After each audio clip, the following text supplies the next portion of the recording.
What is good, you beautiful bunch of savages? I am your host, Cyrus the Looney. Joining me in the commentary booth for Primetime 83, B3 Wordlife, up against Kai Films, is the one and only J-Dime TV, and of course the ever mighty Mr. Humbledink. How you doing, lads?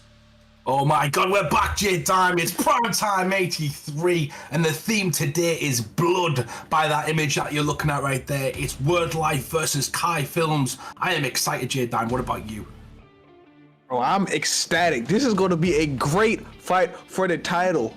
Not last week, it may have been the week before, but Wordlife took the belt from the PlayStation GOAT, Smudger, and Kai Films has been on a great run himself. He beat Humble up, he beat other upcomers too. Like, he's just Humble, my bad, Humble, but yeah, he's been on a tear lately, so this should be a great one, Humble. Yeah, it definitely is. It's an absolute banger at the top of the card, Cyrus. But tonight it is stacked as always, as our Saturday cards are. This is gonna be a hell of a card. Yeah, brother. I mean, top to bottom, top flight talent. These guys coming through, as you can see, kicking off tonight, we're going to be having Storm up against G-Man. Those guys are ready and raring to go. Of course, we were traditionally and stylishly late here this evening, so they are biting at the bit to get into that first fight. But of course, as we quickly look forward throughout the card, Apollo up against Ed Parker up in the second fight of the early prelims. That is going to be a banger. Apollo looking to represent Regicide, who have been coming through in force, doing really, really well, newly formed camp. And obviously that's a really tough test in the first fight. Ed Parker's debut in Primetime MMA. I think it's going to make for one hell of a fight. But I know that we've got a couple of other killer fights leading up to that there, Jay. I believe one of your clients is fighting a little bit later on this evening as well in NBK GOAT up on that main card. Yes, and NBK GOAT put on a brilliant performance. He got a brilliant finish last week. He's been on a tear as one of the upcoming stars in Primetime, and he's going against a former title contender in who's a tough task for anybody, Humble. Yeah, he definitely is. All the way through the card tonight, it is absolute killers raw. Dirty Days fighting Kappa-Lot, Trixie's fighting Driz, Lilo's fighting Chris, Cyrus, Moolah's fighting Blake. There's just so many big fights on this card tonight. So many big fights. Yes, sir. And without further ado, we're going to get into the very first fight this evening. The action is ready to go. Of course, we have basically a 99% finish rate this season. And the fight is up here. G-Man up against Storm. These guys are kind of cut from that cloth, Jay. They are guys that go after finishes. G-Man has a number of submissions on his resume early in Primetime MMA when the PlayStation division opened. And of course, Storm, bro, highlight machine. This guy has knockout after knockout on his resume. Yeah, you said that, but I think Storm's best attribute is something he's went away from, which is his grappling. Yeah, fair. Because that's what he should be doing. He should be grappling, Humble. Yeah, definitely. He's very good at suffocating people on the ground, keeping them there, making them frustrated, and essentially making them give up in a fight and making it easier for himself. Low risk and high reward, J-Dime. Yeah. Well, I'm going to be real. When it comes to this fight, either they're going to brawl or it's going to be a hug fest. It's going to be a grappling fest, Cyrus. Yeah, I mean, I expect it to be striking from the get-go, as you can see right here. Of course, as you said, Storm does have that wrestling in his back pocket, and going somebody like Robbie Lawler, I mean, same can be said about him, right? He's been hands basically the majority of his career, but he does have some grappling to go with it if he needs. And he gets elbowed, Humble, in the opening fucking couple of seconds, bro. Full elbow from Machida, and G-Man fires early, getting a quick rock against Storm. Storm's got to come back into this one. He's going to be calculated. He is good at making adjustments, J-Dime, so he will not get phased early, but good start so far from G-Man. Yeah, and he has to keep his composure. And I'm lying. It's not going to be no grappling. They pick some strikers. They going to be in a phone booth brawling right now, Cyrus. Yeah, I'm surprised that, honestly, the Machida is the one that's happy to fight in the pocket so much, because Lola, he has that death touch out here, Humble, but he's doing a really good job, and my God, G-Man throwing out the Osugari trip and getting it quite easily. It's a hard one to deny when you're not expecting it. Yeah, it's one of those shots, one of those takedowns that just can kind of blindside you. He's now got a really advantageous position. I like this about G-Man. He's mixing it up. He's making it a MMA fight, J-Dime, and gives your opponent more things to think about. Yeah, because this is not a kickboxing match. It's not a boxing match. This is MMA. So him mixing up the Osotogari, him getting these body shots here will add up in the long run, Cyrus. For sure, man. And Machida is a black belt. He does have some submissions on his resume as well. might be a little bit tough to get it against somebody like Robbie Lawler. He's such a gritty fighter, Humble. It's hard to get that man to submit to absolutely anything, whether it be on the feet or on the mat, but looks like G-Man's trying to do all he can to kind of tenderize that body a little bit before the ref steps in.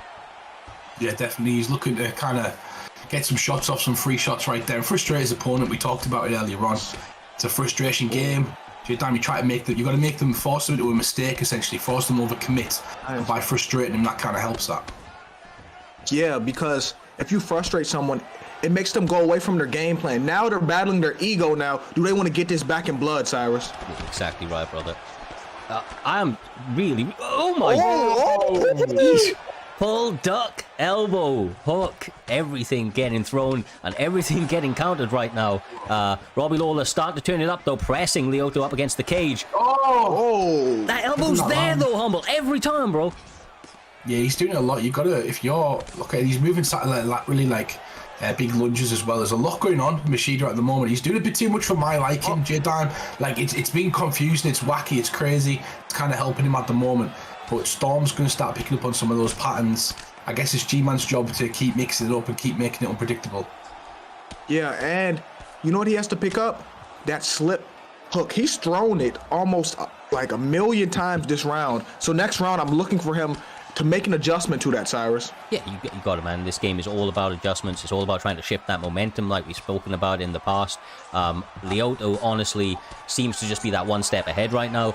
But like I mentioned in the opening going, Humble, the death touch of Robbie Lawler, it's a real thing, bro. Like, this guy puts people to sleep. He's not just looking to, you know, kind of turn your lights out. He's looking to take your soul, bro. He's looking to take your soul. Yeah, he is. He's looking to hurt you real bad. People forget about that. Robbie Lawler was a champion. People forget about that. He's an absolute beast. Oh, nice. And he's showing all that durability here this evening, right? That took him to get to that belt. But Lyoto just... He's kind of making it really unorthodox. He's making it very difficult for Robbie to get going. Yeah, but my bad. But toughness is something you don't want to have to show. You want to have to show toughness at times. Toughness means you're getting hit a lot and you're taking it. You don't want to get hit a lot, Humble. Yeah, you don't get too much, you know. And sometimes it's okay. He's got to switch stance. Like, he's got to concentrate on a stance switch or even kick his leg so the other guy has to switch stance. He's got to do something to kind of capitalize on that and neutralize it. I'm really liking the variety of attacks that G-Man's coming with. Yeah, he does this though. This is one of the things I've mentioned. He has submissions on his resume. He used to wrestle a lot, and I mean, it's paying dividends here, Jay. He's getting some beautiful ground and pound off, and has been one step ahead on the feet as well. So, I mean, giving his opponent all he can handle and some, just keeping him in a reactive state, it feels, across the last 6 or 7 minutes of this fight. Yeah, this is pick your poison right now. You don't want to be on the bottom of him, especially since Robbie Lawler has an 84 bottom control.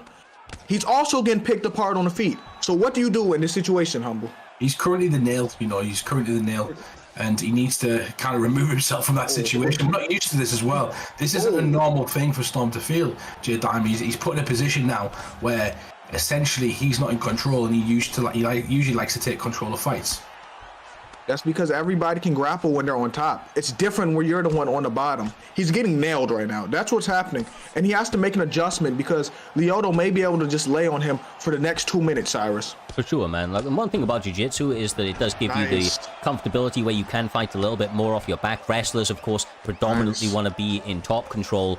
He was momentarily humble, but the reversal was easily captured by Machida, able to slice straight across into top mount, and you know he's going to be looking for that ground and pound from any position he finds himself in. Yeah, he's dangerous everywhere at the moment, G-Man. He's really looking to pick up the rounds and get some ground and pound off now.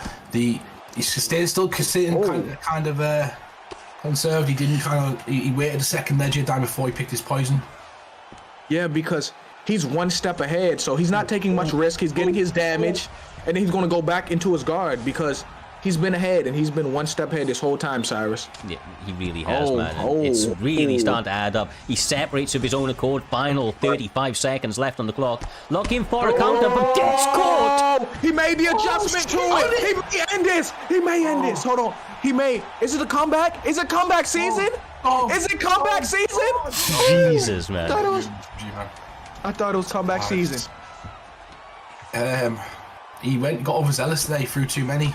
Can you imagine though losing that right there, Humble, being ahead in control control? the ball. Yeah, like he's the one that got up as well. It's not like it's not like his opponent was able to make his way back to a feet. He obviously wanted the finish potential in that first round, but it shows you that Robbie's still in there. It shows you that Storm is still game. Oh! Just gonna stop eating those front kicks, Jay.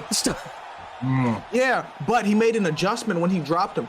I told you. Okay, that's an adjustment you need to make. But the slip hook, he finally countered it. But the Sotogari been there all night, and he hasn't done anything about it, Humble. He needs to do something about it. I think it's also the amount of attacks G-Man's got, so he's not quite sure when it's coming. It's timed really well because there is nothing that he throws before that to do it. He just kind of goes for it when he wants to. And there's no pattern, Cyrus, so that's kind of nice from G-Man. But we know he slips his head quite a bit, and Storm focused on the last round and then caught him massively. Are we going to see those changes again and adjustments? Yeah, I mean, those big kind of explosions or flurries from Storm, they're going to be, very, very available for him anytime he's on the feet right here. Got his opponent pressed up against the cage. Stamina is high, and he can let it go with that head health blinking, Jay. But Cheetah can only take a couple of more, and that's why I think he's trying to, pursue the grappling here. Yeah, and Leoto's had success. So if I'm him, I would keep grappling because Robbie's still dangerous on the feet, Humble. He needs to recognize the adjustments. Oh my dear, just this. Oh my God. And that's it. Coming up It's not. He survives again. It's not over. Blood everywhere. Blood absolutely everywhere. It's the first fight of this evening. It is Storm versus G-Man. We are having a good time right now, Cyrus. This is a great fight. Yeah, man, it's been action-packed from the beginning. I mean, ebbs and flows across the course of this one, Jay, as Leona Machida once again trying to get himself well ahead in this round. There's 2 minutes, brother. I'd be surprised if one of these guys doesn't find a way to finish, but they have been neck and at each other's neck through the entire thing. Yeah, Leoto's been my bad, but Leoto's been one step ahead because if you remember, he got all the grappling advantage and tried to go top mount, and he got reversed. Yeah, Humble. Yeah, exactly that. And Machida at the moment. The other thing I was going to mention actually, Cyrus, was if I'm Storm or if I'm G-Man or Storm, I want to finish because the level of competition that you're up against, not just in this game, but on prime time.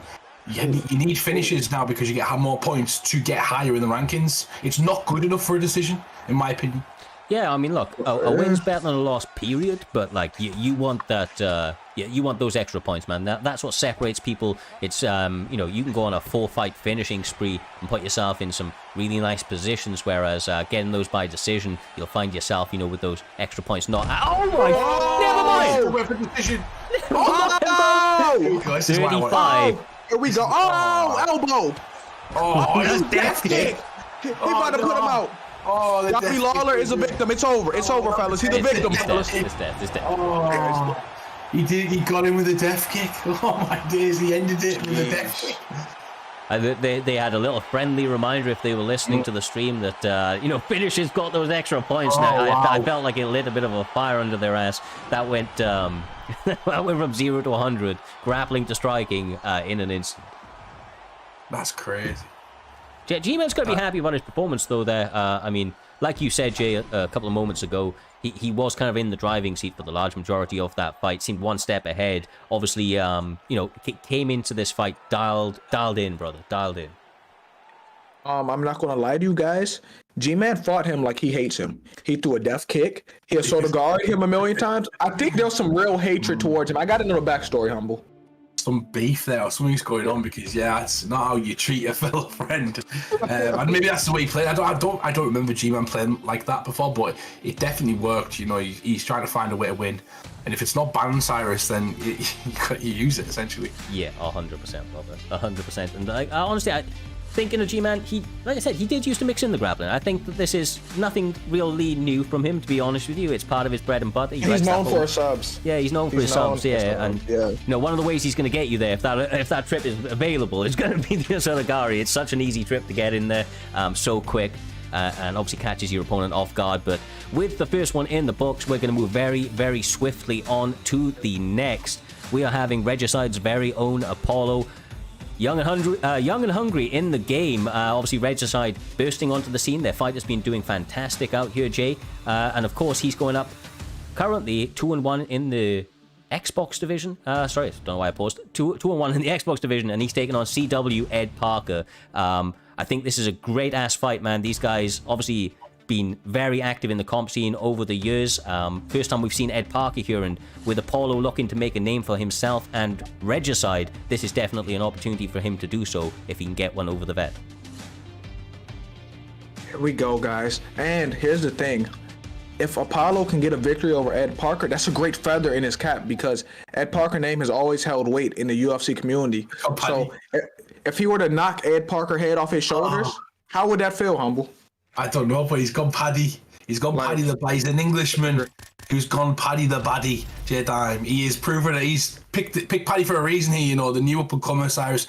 Ed Parker is a showman. Ed Parker is one of those guys who's been around the scene, who's one of the best in the world at one point, and he's got a massive name amongst the community. Apollo, like you guys have both reiterated, has a massive opportunity here. This is a big fight. It really is, bro. I know that the Regicide guys have been behind him. They've been making sure that Apollo's been getting the rounds in, making sure he's prepared for this one. Of course, the one of the big things, Jay, and I don't think this gets spoken about enough. You know, if you're taking this seriously, if you want the dub, then part of that is having a good team behind you and doing your homework. And there's a lot of footage out there on Ed Parker, so these guys have been able to study that tape, and maybe the same cannot be said in reverse. So, you know, there are advantages and disadvantages to be taken from that. This is going to be a great fight here. We already had a finished last fight, and a fight that, I'm not going to lie, sometimes it looked like it was going to go to decision. So I'm confident we're getting a finish in this fight, Humble. Yeah, this is going to be very interesting. Like, I'm not seeing too many Paddy the Baddies, Cyrus, so you don't quite know how he's going to react to certain things, but I know Ed's very skilled, so he's going to be trying not to take too much damage. But Masvidal's a hell of a pick. Yeah, it definitely is. I mean, especially, you know, this... Oh, my goodness. Start to step, lead head kick, lands, eats a couple in return. Got to be careful, of course. Jorge Masvidal does have that boxing, but right now, Paddy Pimblett looking a little bit crispy out here. Yeah, when did Paddy hands get like that? This is not the Paddy I seen against Jared Gordon. Technique plus 50. This is a different Paddy the Baddy. This is like zoned in, went away, came back, like... complete new skill set, learned how to box properly, chin tucked, Paddy the Baddie. This is an unstoppable Paddy the Baddie at the moment, J-Dime. I wouldn't want to fight this guy. Yeah, I wouldn't. And I think Jorge has to use his boxing, and he has to make it a fight, not let it be a clean fight, because Ed Parker wants it to be a clean fight. So Paulo got to make it a dirty fight and make it an MMA match, Cyrus. Yeah, exactly right, brother. Exactly right. Nice straight from Jorge. Yeah, he's starting to use it in a really interrupting fashion, and it seems to be causing a little bit of problems, but of course there are adjustments to be had. Open side now for the power kicks, and the roundhouse already being thrown to the body of Paddy the Baddie. Recognized early. I have to say, I'm liking what Masvidal's doing right now. The change-up has been nice, Humble. It is. There's one shot though he keeps getting caught with, and that is the straight rear hook. It's caught him clean about 3 or 4 times. Going to be there. He's again. Going to be careful for it. He's looking for it. He's landed it a lot, and that's going to really hurt him. He is doing well, but he's getting caught with that shot over and over again, Cyrus. Yeah, and it does a lot of damage. It's sneaky. The big shots right now, head kicks. There's a takedown coming out. Ed Parker can feel the pressure coming from the Regicide faithful in Apollo, and he's trying to turn it around. But the pressing nature of Apollo's attaches is causing quite a bit of problems right now. Yeah, Jorge needs to keep boxing, but he's getting caught.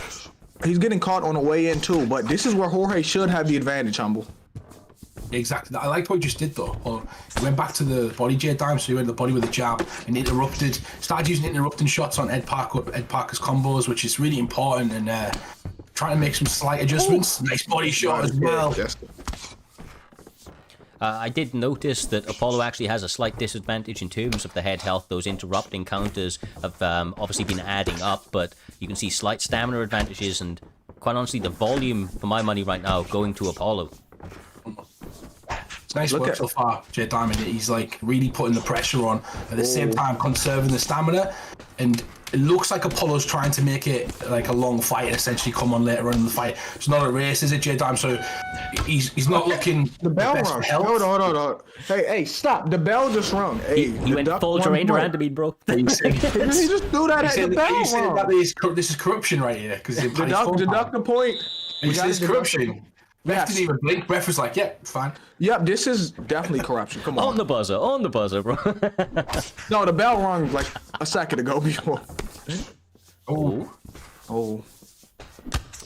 Quick pull. We'll see if he continues to go to that. Now, obviously, the first round is out there. There are now reads to be made. And as I said, Ed Parker probably not had too much footage to work with. So all the reads he's going to be able to make come from that first round. Can he start getting a little bit more damage off and try to turn the tides? A takedown might do that, Humble.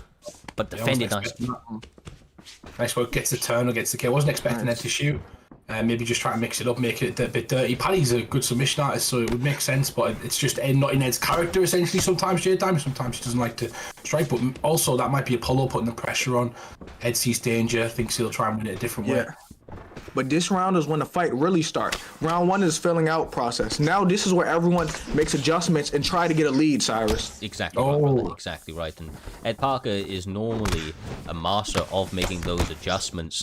He does have a very, very well-rounded style.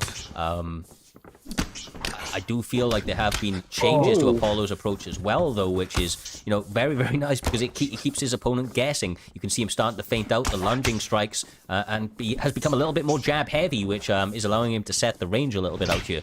Oh, How he like that? I like his patience, J-Dime. Yeah, I do too. And this is a good fight. This Paddy looks a lot better than the Paddy that fought Jared Gordon. And it looks a lot better. I'm not gonna lie to you because I wouldn't expect Paddy to be competitive with Jorge just boxing, Cyrus. Nah, straight up, it wouldn't be. It wouldn't be. God, man, it is really starting to add up for Apollo, I feel, but the counters are always there for Ed Parker, and he lands that one big, Humble. Now can he push the pace? Looks like he is trying with all his might to continue that rock and knockdown sort of potential. And Jorge with the stun. Apollo. Is this Apollo Creed? Coming back, though, this is an amazing... It's back and forth. It's a good fight. It's a really good fight. Ed Parker kind of seems like he's getting ahead at one point. Rocks him. Then Masvidal comes back, and at this point in the fight, Cyrus, it can go either way with the damage. But I think Ed's landed a bit cleaner sometimes through that guard. Yeah, potentially so. Potentially so, man. He is... He's getting the counters really well. Like I said, the volume's there for Apollo, and he's getting some really good combinations off, but Ed Parker is just using some veteran savvy to get in incredibly high damaging counters and time some beautiful uppercuts just like that, Jay. And every time he does, he's kind of stealing rounds with it, I feel like, because, of course, the biggest moments, the rocks, are coming his way, but he eats one himself. What'd you say? What did you say? Oh, I was about to say, what did you say? Bro, Jorge said it's not over. This is a war. This is a war, and anything can happen. It's a game of momentum. One stun, one knockdown can change everything, Humble. Yeah, it's a good fight. This is a good fight. It's back and forth. It's anything could happen in this round, size. I do not know the way it's going. I've seen some of the attempted takedowns that I've kind of whiffed, which got me concerned. It doesn't seem like the usual himself, so I'm expecting him in this round to be a bit more precise with the things he's throwing. Yeah, for sure. I mean, he came out here and feinted a big jumping kick to the head. The fact that he is the one, Ed Parker is the one being pressed against the cage, that pull off uppercut to the body, absolutely beautiful. 1-2s starting to come through cleanly. Can Apollo start to backpedal a little bit? Land some counters of his own. Jorge, game bred Masvidal. Will he start to take over? Because even though he just stunned him, you have to be careful because one mistake can change everything in a fight this high level, Humble. Yeah, exactly that, and I'm liking Apollo's going forward now. He's pressing the action. Oh, he ducks the head kick, and he's knocked him down. Why did he throw that? Ed Parker tries to get the follow-up. Yeah. Goes, gets him against the fence, and now it's game on because there's a knockdown in this round. I'm not sure how the rest of the round's been scored, the rest of the fight, Cyrus, but you'd want to win by KO anyway. It doesn't matter. Yeah, 100%. There is 3 minutes 15 left on the clock. Another rock from Apollo. Jorge, Game Bread Masvidal. I was about to say he's letting them hands rip, but you don't want to throw too many overcommit because you're susceptible to a counter, Humble. Yeah, nice work right there. He threw a lot there as well. His stamina was really low. Like, if you look at his stamina now, it's dropped below Paddy's, which is good job from Ed Parker. Definitely, brother. He's got to make that work for him. He does get a takedown. This is where he can really try to pour on the pressure, get him a little bit gassed. That stamina not being too high, Jay. Only one transition, a ground and pound explosion, and he may be able to get the W. Yeah, the W right here. Well, Jorge's fighting off his back. If he can't get content laying on his back. It's 2 minutes left, and you got you got to make an impact with the judges, Humble. Yeah, you do. You've got the big impact so far has been the knockdown. So what quest that you got to get one yourself or a finish by submission. Ed Parker's going for the finish right now. Apollo moving his head, and I do not know who's going to win this fight at this moment. This could go either way, Cyrus. It truly could. One big counter. Whoever makes the next mistake, Paul gets countered with the straight. The ground and pound is here. Ed Parker gets the W, Damn, bro. That was a war. That was a great war. That was a great. Like, that was speechless. Like, no matter how it went, it's great. It's a great fight. Yeah. A show they both put on. Jay Diamond, absolute show they put on a war. Paddy the Baddy and Ed Parker stand supreme after that hellish war right there. Yeah. Like, genuinely, that was Ed Parker has a certain pedigree, of course. He's fighting this place on the card due to it being a debut in the season, and we expect him to be able to continue to put on good fights like that for sure. And I think that this was a showcase that of the level that is here. Obviously, Apollo came out here, was incredibly game in this fight. He might have even been winning on the judges' side of things there, Jay. No shame in losing that one, of course. But I think that, what a fight! But early contender for fight of the night. I mean, these guys are going to really have to set a pace to be able to beat that one for sure. For sure. And if I'm Apollo, I won't be mad about that loss. It was a close fight because you could either be salty about it or you could use it and learn and not make the same mistakes twice, Humble. Exactly. And Ed Parker's a fantastic player, so you know that as well. So, it's going to be a learning curve for Apollo. Looking forward to seeing him back, to be honest. Coming back to the fights, Cyrus, but we've got the prelims up ahead in front of us right now, and there is great fights throughout the prelims. I don't know if we can go quickly through them. Yeah, for sure, bro. The prelims as a whole, we expect them to be stacked. Sorry, had a bit of a sneezing fit a moment ago. May have even heard it. We going into the next one, Smashy up against Theo J. I think that fight is actually cancelled from what I'm hearing in the background. No, unfortunately, that one's fallen through. I'll see if we can get an update as we look at the other ones there, but all I know at the moment is Fight 3 is scrapped, so hopefully nothing too serious. I think that, come to think of it, sorry, but one of the things I was doing before we actually went live is having a little look back at those chats, and if I remember, Theo J at the moment is having some serious internet issues. He's been unable to connect properly onto the servers, so he hasn't been able to get into a fight. These things happen, man. These things happen, of course. International internet all over the world, unfortunately.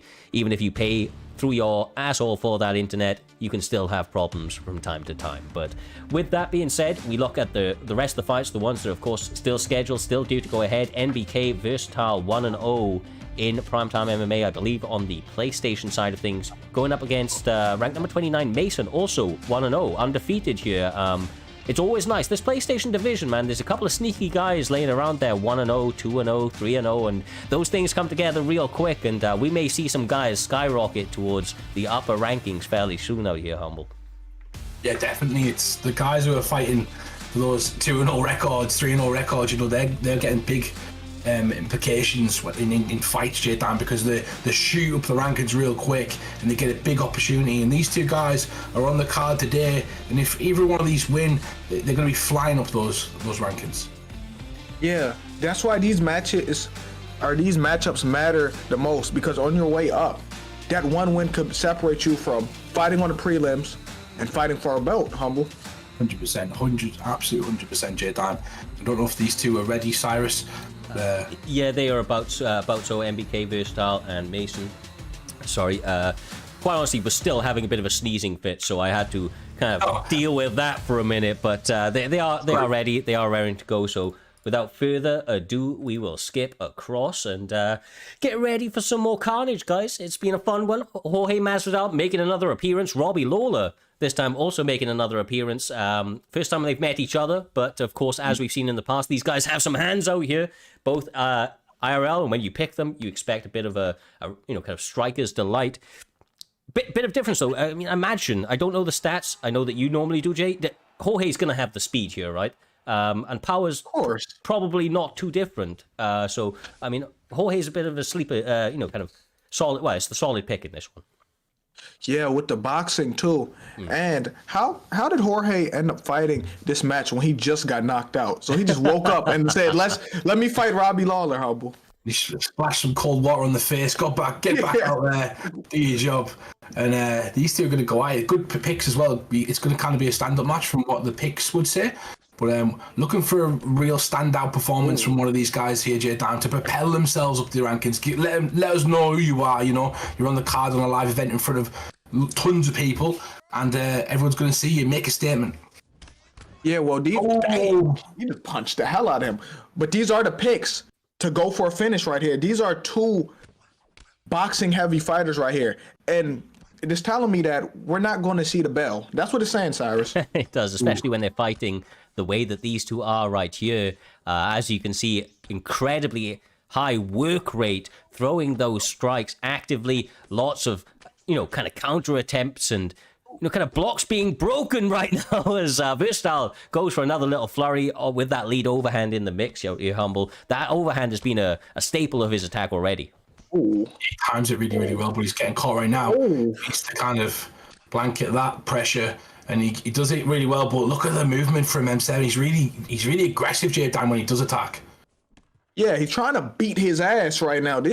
I'm telling you, there's no filling out process. You pick Jorge, you pick Robbie Lawler, you're going to brawl, Cyrus. Yeah, you fight with a certain mentality, man, and I feel like you need to. You ain't coming out here with Robbie Lawler and trying to fight on the back foot, using teep kicks and playing at range. You're coming for blood, you're coming for fury. That is exactly what Robbie Lawler's doing here, but he does walk onto the Jorge three-piece, gets caught, and all the pressure and momentum has now switched. And again! It switched again. It switched again. It's killed or be killed. That's what type of fight we have. There's no judges. There's no, let's fight at range, throw some teeps. None of that. They're trying to knock each other head off, Humble. These two again at it right now. And they've... Just paused the game? What happened, bro? I've never seen anything like this. He managed to pause the game. Yeah, what? Fat thumbs, how did you pause mid-combo? How does that happen? I've never seen that in my life. Bro. Someone clip that. That is crazy. What the hell? Oh, he gets caught. Oh my god. Pause. Pause the game. Pause the game. We need him. How is he alive? What in the Ben Askren is going on? It's over. It's over. Yes. You can't. Yeah. That's crazy. Pause mid-game. That's crazy. Bro, he needed to hit that pause button when Jorge Masvidal was mid-air starting to throw some flying knees out there because god damn, man. From that pause, the bloody combinations were coming out furiously. Jorge Masvidal able to find the mark. Big old win, bro. Like I said, both these guys were undefeated coming into this. Somebody's had to go. Versatile MMA not able to do it on this occasion. Of course, his opponent, Mason, walks away happy, smiling with his hand raised here this evening. 100%. It's a fantastic win. To go 2-0, you're going to get a big opponent now. You're going to get somebody that's quite highly ranked, and that's going to put you in a spot of, if you make it or break, J-Dime, you've got an opportunity there. If you're as good as you think you are and you're good as just shown, you're going to try and turn that into a big moment as well. Yeah, all that sounds good, but how did he pause the game? Like mid-slip? Like, how does that happen? I don't know. That's the new feature. That's crazy. Sheesh.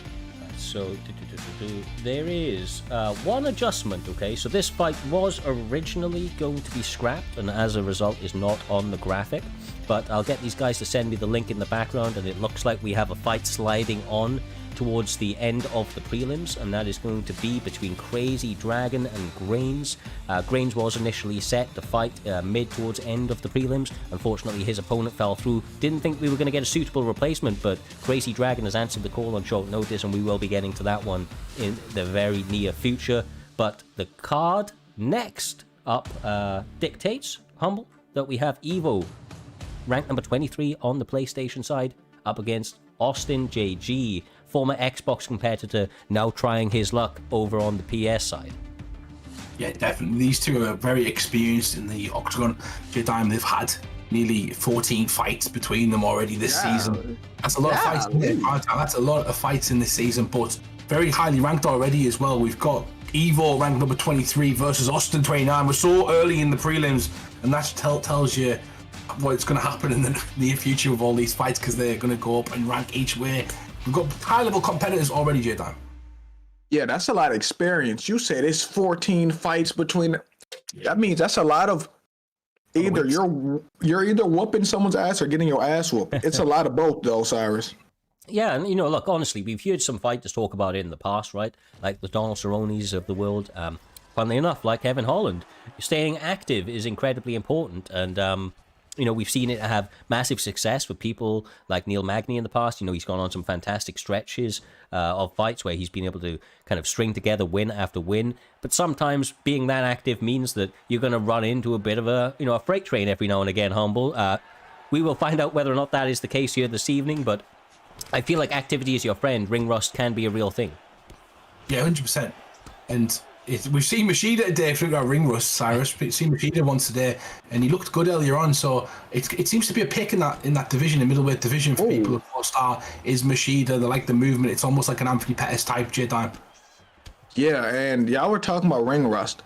Do y'all think ring rust exists? Dominic Cruz told me it didn't exist. So what do you think about that? Yeah, but like, as much I love Dominic Cruz, but that man is the epitome of the American psycho. He if anybody wasn't going to have ring rust, it's that man right there. I mean, with that feet condition he had, the fact that he continued to fight, for so long is, just testament to that guy's kind of commitment and mental game out there, Humble.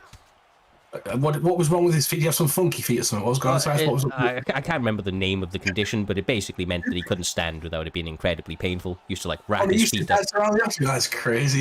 Yeah, like he couldn't walk, and he used to have to wrap his feet up with the tape that you'd use on your hands and your wrists and shit. Funky feet out there, Jay. Funky feet? What is it actually called? Because you're calling it funky feet.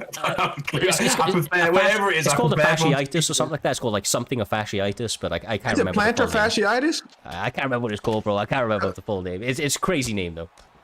It is a crazy name. Back to the fight, guys. Stop talking about the feet that I mentioned, But Kevin Holland's on top at the moment. He's doing a great job, and even Panda's doing okay. He's doing really well as Kevin Holland, but at the same time, Machida's been landing throughout with that body kick right there. Oh, my fault. I'm watching the fight now. I got to focus on the fight because we was talking about feet and all that. Now. Oh man, funky feet. Oh, bro, we went on a bit of a side path there, but it's all good. These guys starting to heat it up a little bit on the feet right now. You can see a couple of left hands landing from Lyoto Machida, a couple of right hands landing from Holland. Holland's going to have a power advantage, but Lyoto just kind of has that really high level technique that just always seems to find that pinpoint precision on the chin to turn people's lights out.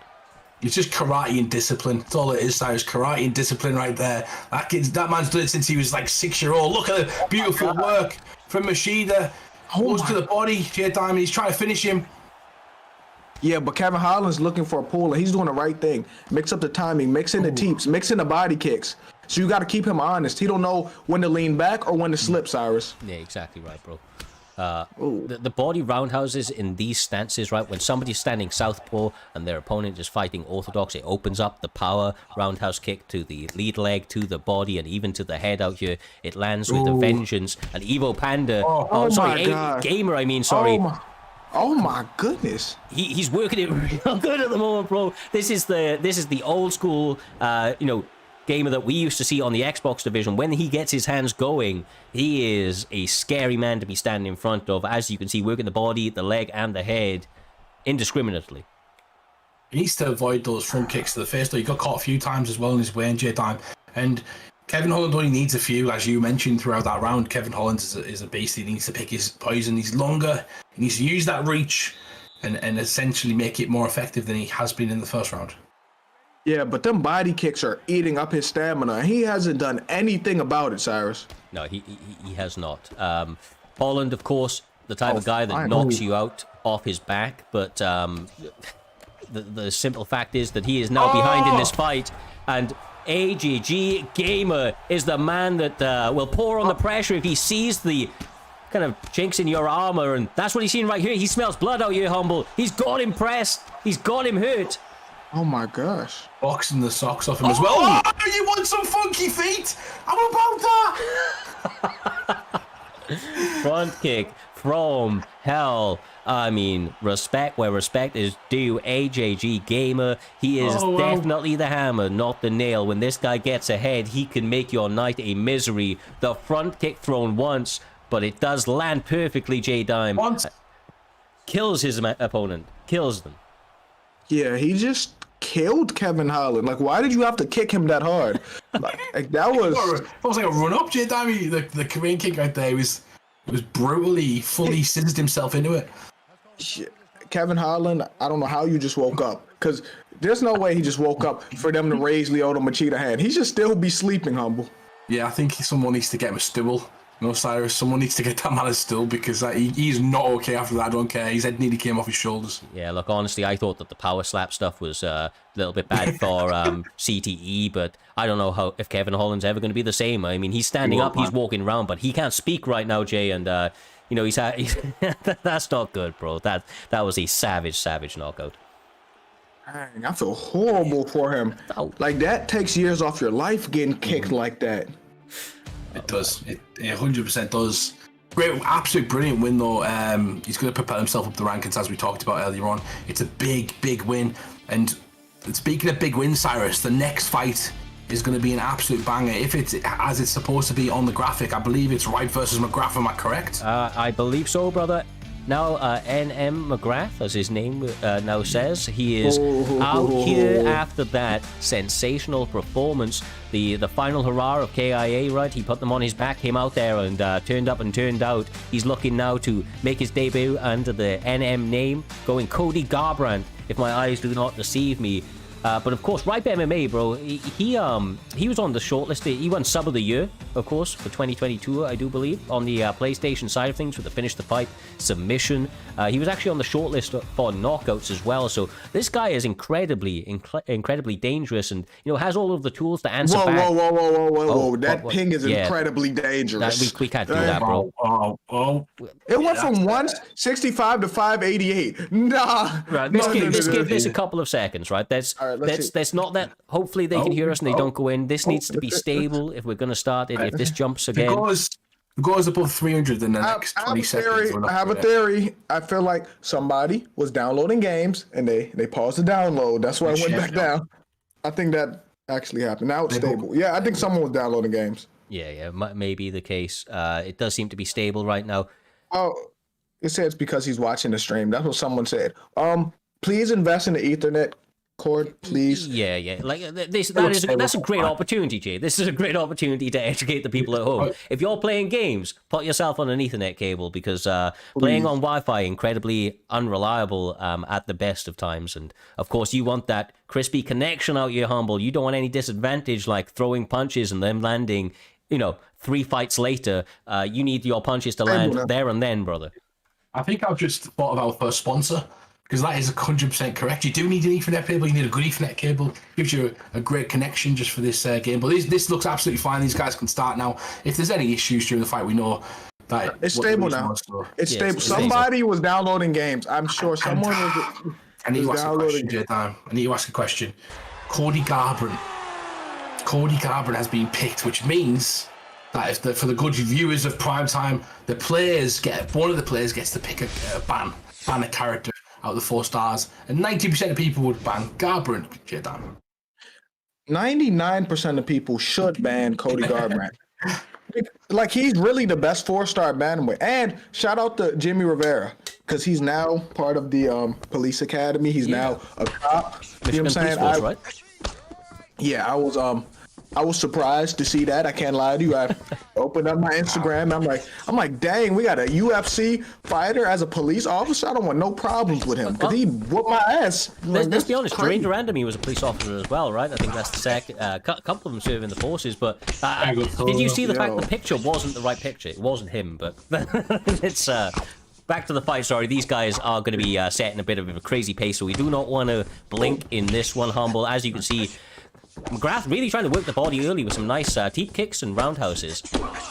Oh, yeah, he is. And joining NM recently, he's still kind of part KIA. Like he's still, I think we're undisputed based rather than. Listen, there's no 1 foot in, 1 foot out. You either in or you out. He is not KIA. He is NM, Humble. Well, either way, right? NM is going to help him because they do have some fantastic competitors, and I'm not. Yeah. I am not going to be shy in saying that KIA is obviously not playing as much as some other teams, especially NM. They have Smudger, they have Naz, they have all these guys who are competing on a regular basis at a high level. So it is a fantastic opportunity for McGrath, and he's going to grow from it as well. Does he believe that? Do you actually believe that, Humble, or are you just saying it because it's the right thing to say? Yeah. I believe it. That's what I said too. I feel like you said the right thing. You probably want him to lose right now because KIA. Oh my god! Oh my days! While we're talking a little bit of shit, McGrath is doing the damn business. Did you see that body rip? That was furious, brother. Yeah, he was an absolute beast for boy shot. And to be honest, before he left Venom, he was killing people as well. He was doing really well. McGrath, he's been competing. Oh my gosh! And here, somebody hit that download back on. What is going on? All right, okay. Pause the download again. Please pause the download. We'll get back to it. Pause the download. I've never seen a game pause for this long and then continue. Yeah, we've lost it, bro. That's really unfortunate, guys. I don't know what's going on with it. We're trying one more time the first round, but I don't know. These guys, I think what would be best for us, we'll move back onto the fight card for a moment. I know that the fight that was meant to be on the graphic that isn't, we will be going to that one next. That is Winter JX, or XJ, sorry, and he is going to be taking on short notice, Crazy Dragon. Like I said, this fight was originally scrapped, but Crazy Dragon coming through at the last moment. We've got Ginge in the background working his ass off, putting these fights together, putting duct tape over certain parts of the ship to keep us afloat, and he has got us this absolute banger on the Xbox division to get us continuing into tonight's all-round depravities. Let's be honest, these guys here to do violence out here, Humble, with Dan Ige on one side, and well, obviously we're not seeing a mirror match. He's just having a little look at his stats, I'd imagine. Dustin Poirier, Jeremy Stevens maybe. Looks like maybe Dustin. I think this is a brawl, bro. We've seen Crazy Dragon knock people out. Time in, time out. He's taking this one on short notice, and Winter has been training for a fight. He knew he was fighting today, brother. He's going to be getting this going, trying to land another big knockout of his own. He has a good few of them on the resume, obviously looking to make some of those future highlight clips that we have going. Yeah, definitely. He's like ranked number 20, I believe, or somewhere around that mark at the moment. And this is a huge fight for him. He needs to do really well in this one. And he's had to switch up an opponent at times. Sometimes that can mess with your mind slightly because you know you're kind of fighting for a couple of days and you're kind of preparing for them. And then last second, you kind of get switched up to another person who's got a completely different style. And that can sometimes change things because you can still play like you were supposed to against the other guy. I agree with you, but oh my goodness. But the really good players adjust to that.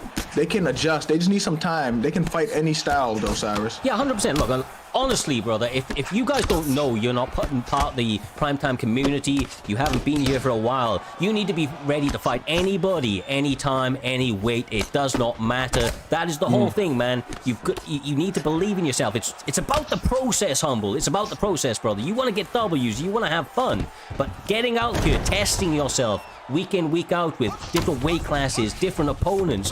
That's what allows you to elevate your game, and it's why we see these guys continue to hit new levels every single time they step foot in this cage. Yeah, and it's what you need. You need to learn. You need to learn each week. You need to kind of have your losses and have your wins, have your win streaks and loser streaks as well, because it'll teach you every single time. Jay Diamond. That's why you get so many competitors come back every single week. But look at this ground and pound right now from Crazy Dragon. And Dustin started to round off strong by stunning or dropping him with the hook, but now Dan Ige is doing his thing. He's starting to get more comfortable now, Cyrus. Yeah, look, Crazy Dragon used to be a grappler, now has gone knockout artist. Winter XJ, purely a striking kind of beast. That's kind of what he's done on his resume, but like that, he will go 0 to 100 in 0.1. Killer instinct to go with it there, Jay. Trying to press the action, trying to keep himself safe, but find that finishing blow. Yeah, I don't want to box with Dustin, especially on this game. I know it's featherweight, his health stats aren't the best, but he still has 5-star boxing combinations, Humble. Yeah, he doesn't. He's dangerous with those hands. He only needs like one good combination to come through to really hurt you. And Danny, at the moment, I like the grappling. Cyrus, I don't know about you, Cyrus. I like the grappling. He looked kind of nice for him there. As soon as Winter got back up, though, he's landing in flurries. And when he lands, he's landing a bit more damage. Yeah, exactly. Danny Ige has got like sneaky hands on the inside, like quite honestly. And am I wrong in saying he's a black belt as well? I think he is. I'm almost certain he's a black belt. If Dustin's a black belt in jiu-jitsu, he's a black belt. Yeah. Oh my goodness. No stamina left. No sneak up for the dash. Oh, that could have been dangerous right there, Cyrus. It could have been, man. He's you know, Dustin Poirier, being a black belt himself, does have some sneaky submissions, especially that DOS choke. But as you can see, Crazy Dragon, he's all about damage, bro. Like, this is what he does. He makes your life a misery on the feet, on the mat. He will just push the pressure. He doesn't give a single shit, Jay, about his stamina pool, because he believes that the damage he puts out there will turn off those lights before his stamina runs empty. It sounds like he's kill or be killed. That's what it sounds like yes, to me. Sir. Yes, sir. Live or die by that sword. He is about that life, bro. He is about that life. Let's look, these two guys touching in the middle of the octagon again, and then they go back at it, J-Time. Just as you've seen right there, that round was a brilliant round for both guys. Crazy Dragon, as Cyrus said, be picking up the damage throughout that round. And Winter XJ also landed, but he needs to do a bit more, in my opinion. Oh. Yeah, well, this is the round. We'll see. Will somebody make an adjustment? This, we can argue, this is the second most important round after the third, because the first round fill-out process, now this is when you make your adjustment, Cyrus. Yeah, exactly right. Round one, you're trying to do the Lomachenko. You know, you're trying to get reads on your opponent. Round 2 and 3, it is all-out action, generally trying to employ the reads that you've made earlier. I have to say, though, these guys started out pretty quick. They didn't really wait too long to feel each other out. Crazy Dragon does look dialed in, though, for a man that took this fight 5 minutes ago. I mean, he came game and ready, Humble. Yeah, he came game and ready. You are 100% right. He's dialed in at the moment. He's like this all the time, isn't he, Cyrus? He comes out and he has great performances. Yeah. He's starting to use his grappling more. You've seen success in it. He uses fight IQ, and he goes back to the mat where he was kind of winning the fight before. Yeah, I mean, this isn't like a full comparison, but he gives me that Matt Brown energy. He just has a certain intensity to him, you know, there's a certain level of violence that he brings to the cage. His elbows are savage, especially on the mat. It's like one of his more favored techniques to employ from those side control and side saddle positions. But as you can see, he sticks to you like glue and just continues to mount up damage. And Dustin's doing a good job to survive, Jay, but ultimately Crazy Dragon is the one driving the force forward right here. Yeah, I was so glad that Dustin didn't get put in back flat, because he loses every title opportunity by rear naked choke. Every single one. Yeah. But he's a black belt, so J-Time, you know, you gotta give him his respect. I don't gotta do anything. I'm playing. Oh, elbows again are gonna come raining down J-Time, and he was already kind of picked apart and shred open from the first round. He's gonna get it again. Oh no, he's heard you. He's heard you. Oh. Well, he don't want to get put in that rear naked choke. He's going to do everything in his power for that not to happen, because I don't want Dustin to go crying if it happens again. It's going to make me feel bad, because losing that way 3 times is crazy. Does a good job again. The reversal as Crazy Dragon tries to let loose with some ground and pound, but the denial and the back take is there. Crazy Dragon is Neo right now. He is the one, Humble. He is honestly seeing all this shit in code. Every move he makes seems to go right. Yeah, he's got a great position, and he's had a great 2 rounds so far. He's got 30 seconds to kind of put a stamp on this one, J-Time, and he'll really want to kind of try and get posture up in one of these positions and land some ground and pound. Man, I know I give Dustin a lot of flack, but I don't want to see Dustin like this. Dustin's a great fighter. Hey, next round, Dustin got to make an adjustment. He got to stand in the cage and bang, Cyrus. Yeah, well, I can tell you that one of the goats of the community, PSN in the chat, said a little bit earlier on, actually towards the end of the first round, he actually put a bet. He's putting a bet in that Dustin Poirier gets the finish in the 3rd round. He thinks he's just trying to bide his time, and that Crazy Dragon, you know, kind of blow out that stamina. But I don't know, bro. There's been a lot of damage coming his way as he lands another slip hook. Yeah, he's letting. Oh my God. He was letting Dan Ige control it. Dustin got to step forward on that front foot. He was fighting on his back foot like he's a... Oh, here we go. Like he was Wonder Boy or something, Humble. Oh, he's got a bad situation right now. Dustin, will he make the comeback? He's still got enough to get straight back up as well and try and land some more. He's got 2 attempts here, Cyrus, but he doesn't. He waits a second, and that might have been a mistake right there. Yeah. Yeah, could be really. He poshes up, he continues to throw those hands, decides to get the separation, wasn't liking the amount of damage coming his way. He has got stamina for days, J-Dime, he can push it, but gets caught doing does he so. have any chin left?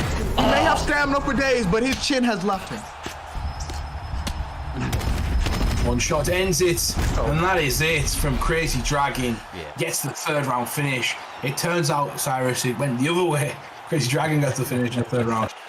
Well, I mean, the damage was just a little bit too much, right? Like I said, this guy believes that before his stamina runs empty, his opponent will be face down on the canvas. That's what happened once again here this evening. Winter did all he can to stay in there. The mind was ready, but the body could not follow.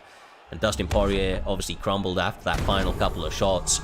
Great win for Crazy Dragon. Like I said, earlier this evening, wasn't booked to fight. Now he's got another W on his resume, Humble. Moves up those rankings and obviously looks to kind of capitalize on that momentum going forward. Yeah, definitely. It's a massive win for him. You know, he's going to push himself. He's just beat a top 20 guy. He's going to push himself right up to in the rankings right now. And he did it on short notice, J. Diamond. Those are the best fights when you just jump in there, not thinking about the fight. Just jump in and you end up fighting. Yes, sir. He jumped in and did what he had to do. He got the finish, got the W, and continued our new streak that we just set on, Cyrus. Well, keep a record of it, brother. We will keep a record of it. The finish rates. If you're new to Primetime MMA, I'm telling you, bro, there's more finishes here than you'll find anywhere else in this community, period. We run over 1,500 fights in the year of 2023. I would maybe even say we might be one of the most prolific, if not the most prolific, esports community out there, Humble. And the thing about it is, the reason we're able to put that many fights on is because these guys come out here each and every time, stepping up their games, looking for finishes. There ain't no boring fights. These guys go tooth and nail to the very end. Well, yeah, exactly that. We've had 2 events so far.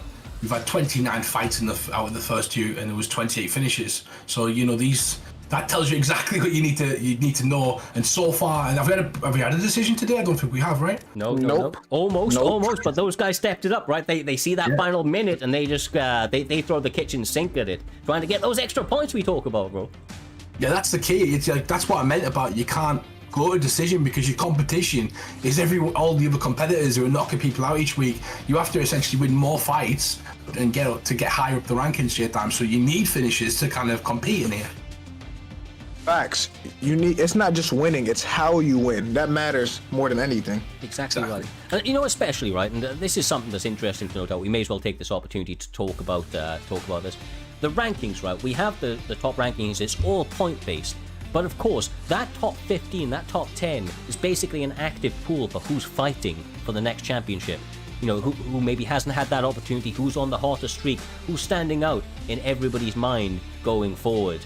And, you know, ultimately, when you pick up a big W, you can put yourself in a position to get that opportunity in the near future. Much like the light heavyweight picture right now, there's a lot of contenders, and if Anthony Smith can get a big W in this upcoming fight that he has, then he may find himself fighting for the belt where, you know, he wouldn't be in consideration right now for it. It's all about that activity. It's all about the most recent impression in people's minds out here, Humble. Exactly. Look at Glover Teixeira when he won the belt. Look at Michael Bisping when he knocked out Rook Rockhold. Those were opportunities that those guys took on, you know, by building themselves up, and they seized the opportunity at the right time. Similar to our main event this evening, we've got Kai Films versus Wordlife. Kai Films is on an absolute win streak at the moment, you know, knocking out myself and a few other guys. And going to be fighting Wordlife, who's also on that momentum. So it's seizing the opportunity. One of these guys is going to win that, and the next fight of this evening, Cyrus, is going to be an absolute banger as well. Yes, sir. I believe the first B3 man of this evening, B3 Blackout Hours, a guy that put together a run on the PlayStation division. Unlike many others out there, Humble, I mean, the knockouts that this guy has to his name, doing himself and his camp very, very proud. But he is now on the Xbox side. It's been a little bit more of a rocky start for him. Picked up some W's, had a couple of losses along the way, and finds himself up against one of the fastest rising prospects of the Xbox side. Hey, it's Fran. I mean, this guy right now, he's on a bit of a tear. I think he went like 2-2 to start off. Picked up, or sorry, 1-2 to start off. He's now 4-2. He's obviously found an extra ingredient to his game, and I'm interested to see what he can do against all of the problems that Blackout presents. Yeah, and Blackout Hours is currently 5-4 at number 14, but the 5 people who he's got wins over are all top 10 competitors, so you can see he's so highly ranked because the guys who he's fighting is also very highly ranked, and another high-level matchup right now between 2 top competitors in the Primetime division, J-Dime. Yeah, and I'm interested to see how this fight play out because Nick Diaz has that good boxing, but Jared Cannonier has 98 power, so sometimes you got to get in that line of fire just to get yours, Cyrus. Yeah, exactly, bro. Exactly right. Honestly, the thing that the Diaz brothers do so well, right? That death by 1,000 cuts. It's just such a difficult thing to go against because it's the mentality of it as well that they bring to the table. They no-sell everything, and I feel like that's a little bit overlooked. No-selling your opponent's kind of successes and just pouring on with volume can put them in really bad positions, and it beautifully exemplifies kind of the B3 style, I feel, as well out here, Humble. Yeah, the pressure so far. He knew someone was going forward, and he knew it was going to be a B3 member, Cyrus. You know what I mean? Like, you knew that guy was pushing the action, and you've got to use your feet, you've got to use your movement, be clever where you're going, and kind of near. The body work needs to come as well, but you can see Blackout kind of preparing for it, so it's a difficult way to approach. Oh, yeah, I feel like he should pressure Jared Cannonier like he is just by being in front of him, like that. Exactly. He may put him out too. I'm telling you, man, Blackout Hours, he was in the running for one of the fastest knockouts. I actually think Perp might be the guy with the fastest knockout in PT history, but Blackout was definitely hot in the tails. He has finishes under 50 seconds in some instances, and you can see why his distance management and his shot selection causes a lot of problems. And I have to say, hey, it's Fran doing a relatively good job of surviving, but obviously eating some good shots on the way. Yeah, he's a former title contention. Blackout, I remember, had 4 finishes in the first round in a row, something like that, Cyrus. And I think that was what he was doing during the time. And it didn't quite work out for him, but at the same time, he's going to want to make another run like that. He's going to want to make another splash. Momentum is key. Yeah, exactly right. Am I right in saying that PlayStation only has 30 frames per second as well? So coming across the Xbox side of things, I mean, with that 60 FPS, it may be a big thing for him. And in a bit of an adjustment period for him to try and kind of dial in all of his skills, but he looks dialed in here this evening with it. It's on the PlayStation Pro and PlayStation 5, 60 FPS. Oh, it is now, is it? Okay, cool, my bad. Yeah. No, if you're stuck on a PS4, that's the big problem. The old one, yeah. I had that for a while, but yeah, it is fine, but these two, J-Dime, the head health, head health of Hayes Fry is not looking good right now. Oh my God, yeah, he's getting beat. I'm about to say something I wasn't supposed to, but he's getting whooped right now. That's... I'm glad you dialed that one in. Honestly, man, oh my God, bro, getting sacked down again, lead up into the straight. Oh wow! That head kick would have killed him if it hit him. Oh my! Bro, he's here for a good time, not a long time. He's here for a good time. Bro, he went out of stamina, lean off overhand. God, this guy taking all the risks he wants and needs to, Humble, but goddamn is he getting results right now. He's getting results, and it looks flashy, J-Dime. It looks nice. He's making a statement. He's realised he's got an audience, and he's trying to show off in front of that audience. He's got to be careful, though, because Cannonier is always dangerous, and if he lands that one shot and gets some ground and pound, it could be over. This is the B3 way. They're here to kill or be killed. Do you think he cares if Cannonier lands a punch? He just do double uppercuts twice. He's trying to knock his head off, Cyrus. He definitely is, but I have to say, man, I do love Jared Cannonier's fight style. He has power in those hands, but he needs to find a way to land them because right now it is all Nick Diaz. Can he get another win under his belt via B3 Blackout? It looks like he might. Oh my! He still survives. How? That's gonna be it. That's gonna be all. Yeah, he's dead. He's gonna finish him from Mount. He's dead. He's dead, guys. Oh! How is he not dead? If he wins right now, that is going to be one of the craziest comebacks of Primetime's history. This is a mauling. His family are crying. His cornermen are telling the ref to stop it. Oh, and he stops it himself, Cyrus. Rest in peace, bro. Rest in peace. Cannonier is having a funeral service in approximately 2 to 3 weeks. B3 Blackout is not invited because he is the man that killed him. That was horrific. That was a beatdown. Oh, his neck. Oh. Ref. That was a beatdown. Hey, that wasn't a fight. That was not a fight. You know what that fight looked like? That looked like what was happening to Lauren Murphy if she would have got finished last week. That's what it looked like. Goddamn. That was a stiff finish at the end. Like, he's going to need one of them neck braces to kind of leave the arena if he goes like one more cage, Cyrus. Yeah, bro, like, I feel bad for Hate's friend, but, you know, obviously he's learned to beat his way here. That guy was on a spree, but look at that, man. But, I mean, when Blackout gets going, man, there's no stopping that freight train. There is no stopping it, bro. God, it's like... It's tough to watch sometimes, right? You just like, if there was actually corners, they'd be throwing it in. Hey, would have been through the towel in. Yeah, exactly. Nah, bro. Great ass fight though from, great ass performance, especially from B3 Blackout. Obviously, Hate's friend will be back in the future, going back to that drawing board, but another W for Blackout. And you know, like you said a little bit earlier, he has a lot of first round knockouts. He has you know, every one of his wins is a knockout, and basically the doing it in that way, doing it, you know, often early, is what keeps his name towards, you know, the ranking that he's in. What did we say earlier? It was ranked number 14 he is right now, and he doesn't have, like, you know, the best record in the world, 6-4, but those are all 6 first round finishes, brother, and those extra points, they add up quickly. Yeah, 100%. That's it. That's the exact example of what I was talking about, J-Time. People like Blackout get first round finishes on a consistent basis. That is the prime time rankings are for people like him, because, you know, that's what the entertainment's about. That's who people want to watch. They want to watch people who get finishes. It's perfect. Entertainment and kind of rankings make sense. He just killed the man. Like, I hear everything you saying, but we're not going to act like he didn't just kill Fran. Like, that was disrespectful. That was one of the worst beatdowns I've seen for a while. That was torture. He was blocking punches with his face until his face couldn't hold up no more.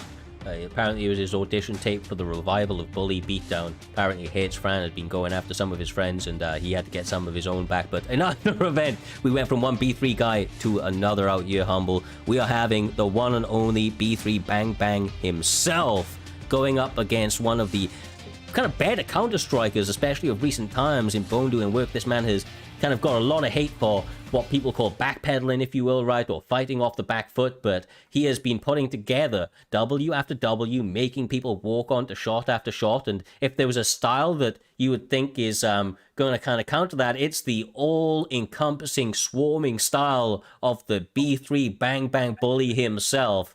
Brother, I don't know what's going here, but one of these guys is about to make the other one look silly.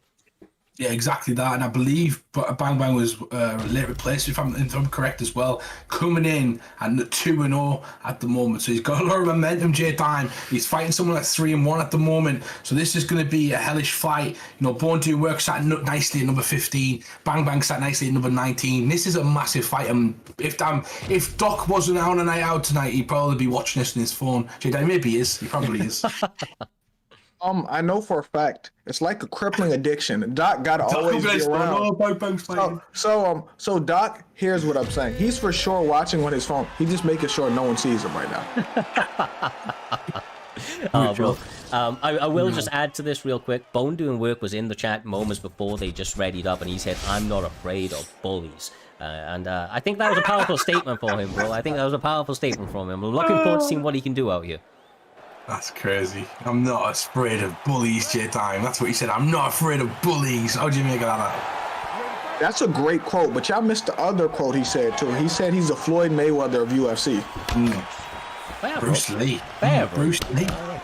Right now, though, he's getting bullied early. Every shot almost landing, one being blocked. He needs to get back to his A-game, working that jab, working off the back foot.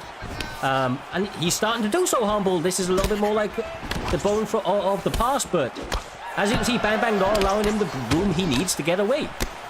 Yeah, a lot of people don't know how to throw off the back foot as well. He throws really well. Like, the way he throws his straight shot and his kicks to the leg, he's moving at the same time, so he has to move. He's moving back while he's throwing. Yeah. So he's got to time it. It's not just kind of throw, he's got to time it. It's up to Bully, Bang Bang Bully, to kind of, you know, chase him down, but at the same time be smart about it, J-Time.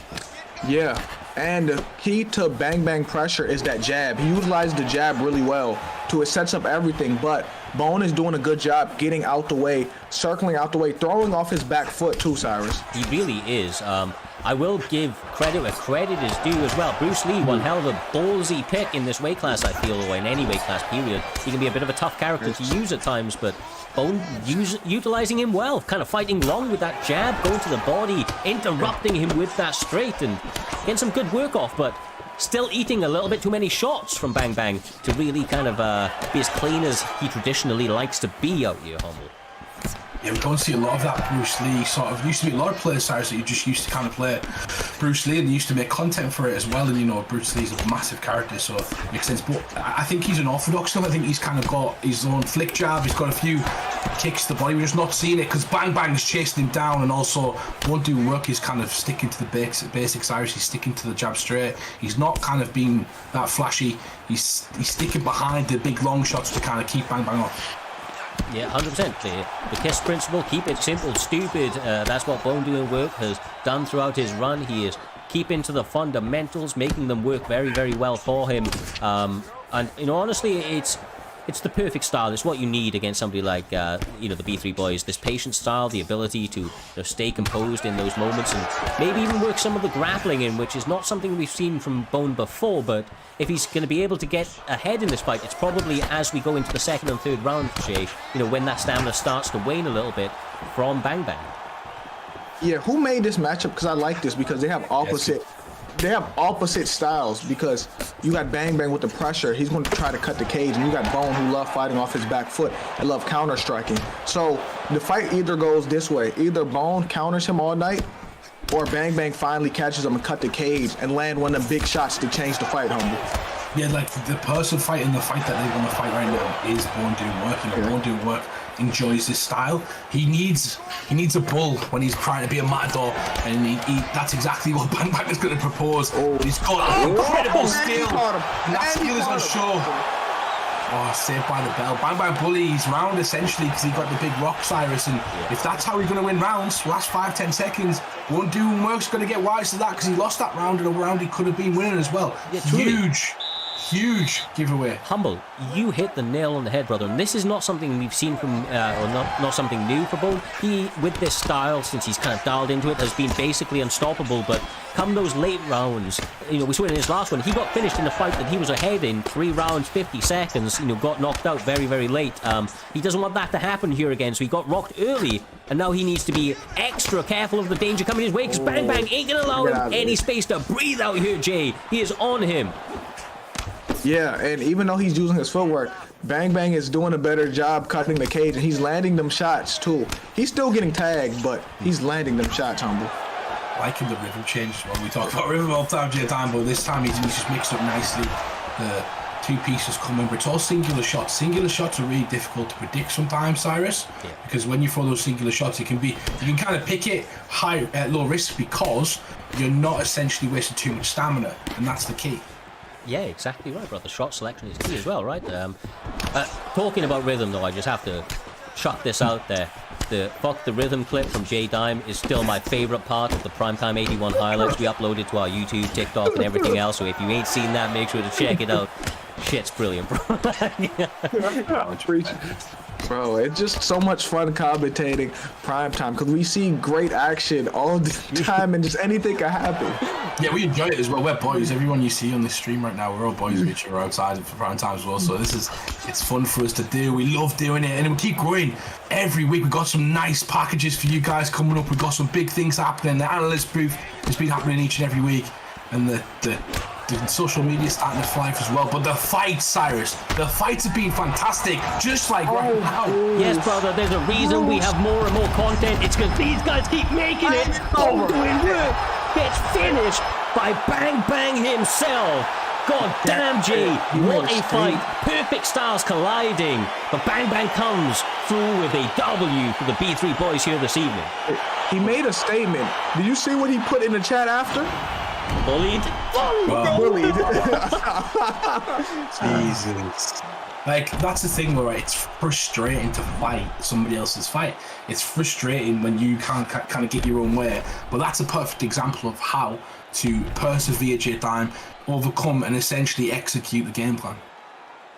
Yeah, because I told you it goes one or two ways. Either he picks him apart from the outside off his back foot, or Bang Bang finally catches him and cut that cage. Because when you're fighting style like that, you do need a big shot to change it. And he landed a big shot at the end, and he landed it again, and he put him away. He finally caught him, Cyrus. He did, bro. He did. Like, honestly, as I said, it was, you know, like you said, sorry, the B3 boys, kill or be killed, right?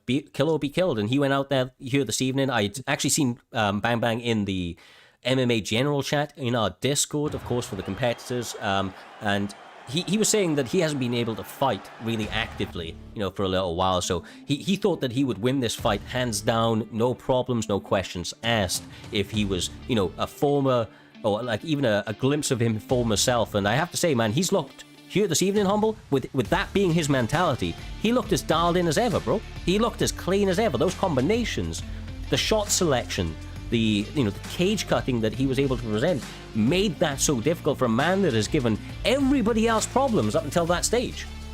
Exactly, and he was faced with a difficult puzzle right there as well, and that's going to help shape it. And I know these guys play hundreds of games against each other and stuff like that, but it's going to shape him as a competitor. Bang Bang's already very experienced, but it was just a great performance. I think not fighting somebody you don't want to fight sometimes is actually good for you, because that's what you're going to face on ranked, and that's what you're going to face at the top level sometimes, J-Times, people who can dictate their own game plans.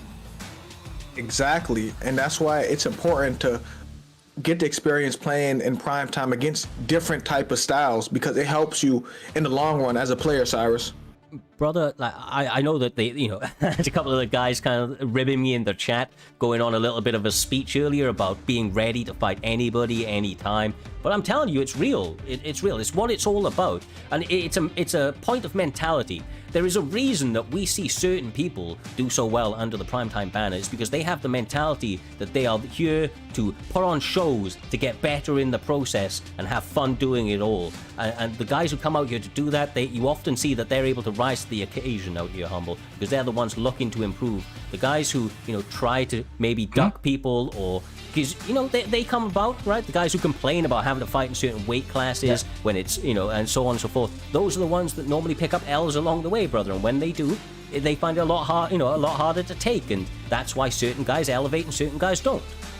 Exactly that, and I'll say something as well. As we grow, you will grow, so the community is going to grow. As the game comes out, a new game will probably come out soon as well, and we're going to grow massively when that gets announced, Cyrus. And when we start doing stuff for money, for things like that, there can be no bias whatsoever, so everybody fights everyone. That's why you see fantastic fights like Trixie and Dirty Dave over and over again, because everyone in this league fights each other, J-Time, and the next fight is no different. It's going to be... Allow me to jump in, brother. Allow me to jump in on that, sorry. I know it's a bit of a change up, okay?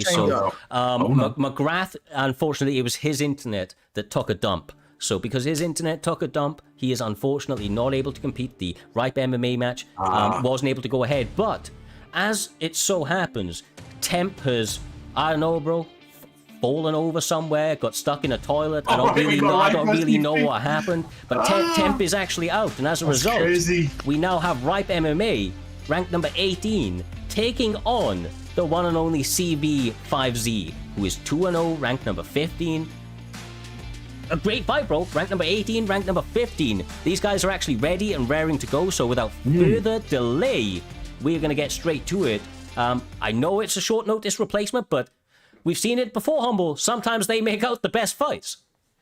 Sometimes the stars align and we see some of the best shows, J-Time, because we see this time and time again. And Ripe MMA has got a second chance to perform a different weight class, but he's jumped at the opportunity. And it's going to be against yours and my boy CV, and we know the ability and skill of this person. It's one of our friends essentially in the community, and he's got a tough task because Ripe MMA is a fantastic competitor.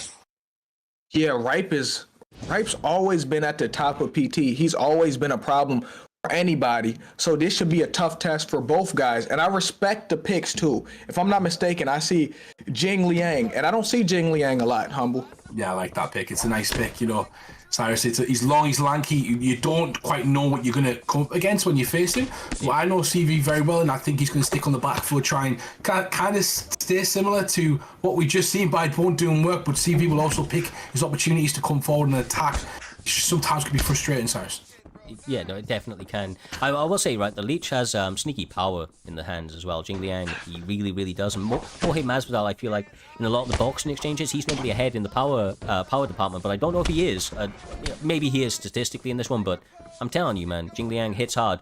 The only thing that I would throw out there real quick, Jay, before I throw it to you, is that Ripe was actually in the chat, bigging up his opponent, CV. He said, I'm facing a problem, in all caps. He knows the danger that he's standing across from, and he's looking to rise to the occasion here this evening, taking away that number 15 rank spot, if he can, of CV's. Yeah, he has to cut the cage, because CV fights similarly to how I fight. That's crazy, because y'all is my strength. So he fights on his back foot, and he starts slow. So he has to cut the cage and get his early, Humble. Exactly what you just said there. Back foot, not lead foot. You know, he's constantly trying to draw attacks out of his opponent. He'll be constantly trying to use his movement, use false pressure, use feints to try and draw attacks out of his opponent, and then he creates space with that back foot so the opponent misses and then fires straight down the middle or comes with a different combination to catch his opponent when they've landed. Like a little bit of a Venus flytrap, Cyrus. No, exactly, bro. I have to say, right, I've seen a lot of guys in the chat saying about Ping going into this one. I didn't quite catch it myself. But then we had one of the more polarizing characters in the community, Chieftain, come in the chat saying that CV trains at all Ping levels. He is ready at all times. Gotta love it, bro. Gotta love it. Oh, you got it wrong. All altitudes. All altitudes. Yeah, he does not care. It does not matter. CV just taking his time, nice and patient, looking for opportunities. I would like to see one of these guys kind of end the round with a statement. It's been a very close round so far. Not a lot of damage, J-Time, so I'd like to see one of these guys kind of press the action. And I don't think we've seen CV's true potential yet in prime time, J-Time. No, we haven't. And we haven't seen anyone force CV to fight their fight instead of fighting his fight. And Wright may be able to be the guy to do it. This is a great fight between two good competitors, Cyrus. It really is. I will say that these guys have been content to commit to their head kicks over the course of this first 5 minutes, and one big duck is going to cause all sorts of problems. They've done a good job of being defensively sound, but they are millimeters away from counters, which are game changers, Humble. Only 30 seconds in this round, but another 10 potentially on the clock should we make it out of this. Yeah, exactly that. And obviously, CV's looking for oh, big shot right there. That's the biggest shot of the round so far. Facts. But right, Pepper, it's a close round. I do think CV's done a bit more work so far, but it's honestly, definitely. Very close round though, Jay. That's a close. I don't like that's that. Yeah, I don't. You know what that means? Second round, we got to pick up the pace. You've got to kind of win these rounds in prime time, Cyrus. I don't know if I feel like you, but you've got to win these rounds in kind of decisive manner. You've got to put a statement on there. It's got to be, you can't leave it to the judges. You know, these judges are idiots. Yeah, we've said it time and time again, the most realistic element of primetime MMA, the most simulation, is the fact that the judging is so wildly inconsistent. But as we've said, with a well over 90% finish rate across 2022 and definitely going into 2023, the good news is that their job is basically never really needed. I mean, these days, we're not even employing judges, to be perfectly honest with you. We expect finishes, so I expect much the same out of this one. They've been a little bit more reserved out of the first round, but we saw at the end, Jay, CV was heating up, and you know that Jing Liang's going to try and counter back, but he gets caught and sat down, bro. I was going to say, Humble, this is like similar to, you know, when we be fighting, you know, the first round don't kind of matter, and CV fight in that style. The second round, that's when he starts picking up a little bit, Humble. Yeah, exactly that. He will. It's all about getting looks. He looks for opportunities. He looks for your movements. Once he starts feeling what he wants, that's when he starts to fire his combinations. Right, MMA, he hasn't quite got off yet. I'm expecting him to mix it up. I'm expecting him, as a top player, J-Time, to have adjustments. But the style of CV right now, the way he's flowing, it's starting to be a problem because he's catching him time and time again. Yeah, he's starting to pick up reads, and Ripe is looking for opportunity, but he's getting hit with the body shots. Oh man. Oh my. Nice leg kick, Cyrus. And his leg is gone. Yeah, back to the legs on the outside. Oh my God. If you don't block one leg kick. Oh my God. Could have been it. Ooh. A flying knee came out of nowhere. These guys really swing. I'm surprised there's not more damage happening, to be honest with you, bro. I don't know how they keep throwing with being so defensively sound with it. Ooh.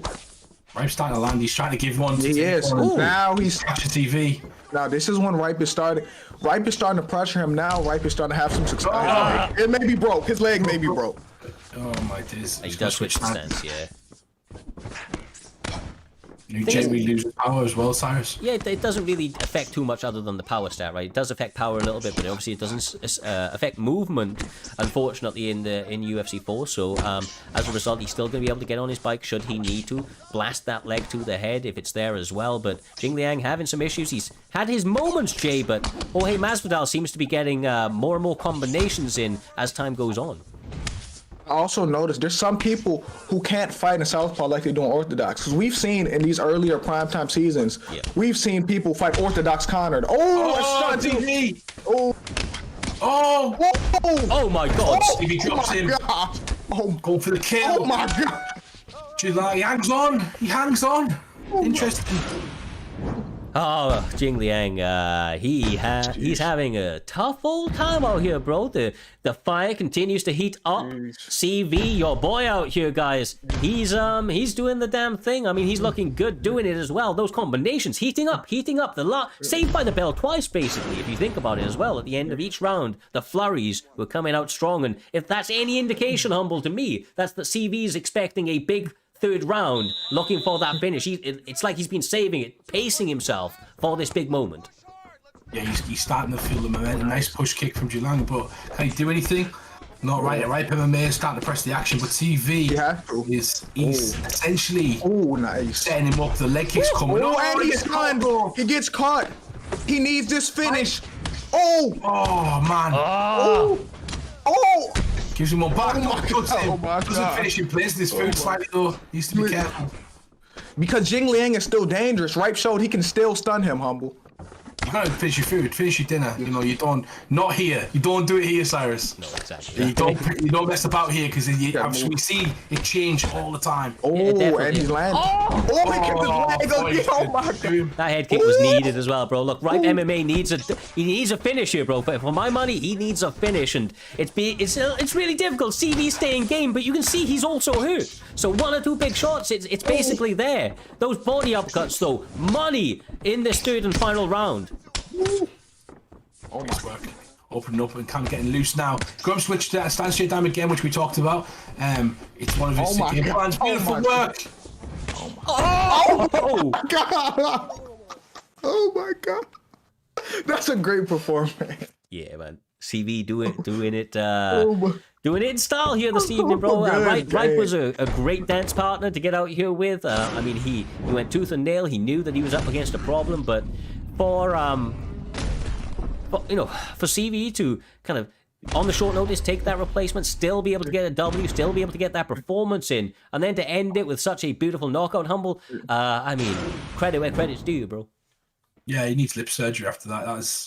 That was a he didn't need a run this time, Jay Dime. He just did it standing. CV had a great performance there. It was a fun. The game plan, as you said, from start to finish, from kicking the legs, taking his time, keeping his stamina high. Once he made him switch stance, the problems opened up, and he took a massive advantage of it. It was a great IQ performance as well as a win. Those body uppercuts were timed well too, because Ripe was trying to get the uppercut, but he just knew how to time them body uppercuts, and he kept hitting them with it, Cyrus. Yeah, exactly right, brother. Exactly right. An interesting note made in the chat. CV ranked number 15 currently. Obviously, going to be a lot higher after that one. But as Dino Gamer in the chat says, this man's now 3-0. Hot prospect, rising through the rank story. In the PlayStation division. A fast rising star. All finishes, 3 fights in a row. I'd be interested to see where he's going to end up, but I'd imagine maybe in that top 10 now after that win, Humble. And he's maybe one fight away from being able to secure himself an opportunity at challenging for the fabled PlayStation Championship belt under Primetime's banner. Yeah, exactly like the champion. Wordlife is currently 5-0, so he's 2 wins away essentially from potentially fighting for a title. It's 15 at the moment. Just be a top guy. Fly up them rankings. There's a few other people that could actually meet him there as well, Cyrus, because the next fight we currently have is going to be number 12 Mueller 3-1 versus Blake if all is aligned, who is 2-0 number 14. So these two guys are massively highly ranked, and they're going to propel themselves up the rankings if it's still on. Exactly, bro. Exactly. We get TT again? My bad, but we got two TT fights in a row. Yeah, no, you're absolutely right, bro. Yeah. And it's Moolah, man. Moolah is one of the guys that you saw in the intro a little bit earlier on. He was in the short list of knockout of the year. This man does it and does it in style more often than not, but he has a game and tough opponent standing across from him in this featured fight of the prelims. It is Moolah 3-1, KIA Blake 2-0, LW lightweight, is the weight class, and these guys are now ready and raring to go, brother. We are seeing Max Holloway, Conor McGregor, still 4-star fighters only, but this is lightweight, and they are a little bit lower rated, Jay. So we get an early glimpse at these two fighters. So this match is an indication, or this going to tell me, is Blake really for real, or was last week a fluke? Because last week he put on the best performance I've ever seen him have, and it's against a tough competitor in Moolah, humble. Not even just he's in performance. It was probably one of the best performances of last week. He didn't do anything wrong. Like every single decision he made in that fight was perfect, and then blocking 4-5 denials, not like Blake to usually do that. You know, I even questioned his identity on that because it's just, being one of his former teammates. I've never seen his progression in that fight looked like he went miles up, and he's gonna have to prove it against a tough competitor because Moolah is for real. Cyrus, he has some of the. I think he got knocked out of the air, if I'm correct, Cyrus, from last year. Moolah. Oh, he's contention. He was contention, sorry. Yeah, he was contention. He's on the intro, bro. His knockout that was contender is on the intro. The combination that set up that question mark kick was a thing of beauty. This man is game to the very end. He's well known on the PlayStation division, and honestly, I expect this man to continue to have very, very bright days ahead of him under the primetime banner. But the same can be said about Blake. I mean, this guy has finishes on his resume. I believe he's undefeated right now. As I was saying a moment ago, I do believe, I'm just going to quickly double check. Yeah, 2-0 right now. And as we said for the last fight, like CV, if he gets a W here, he may find himself in the top 10 and biting at the bit for potential title opportunities in the near future, Jay.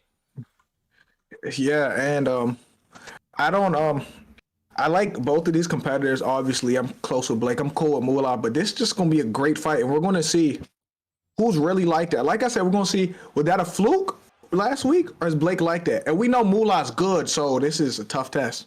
He used his grappling as well last week, so, that would, you'd think he'd pick a character, but he sees an opportunity with Conor McGregor and the power. The power of Conor McGregor is so tempting, because if you can Moolah.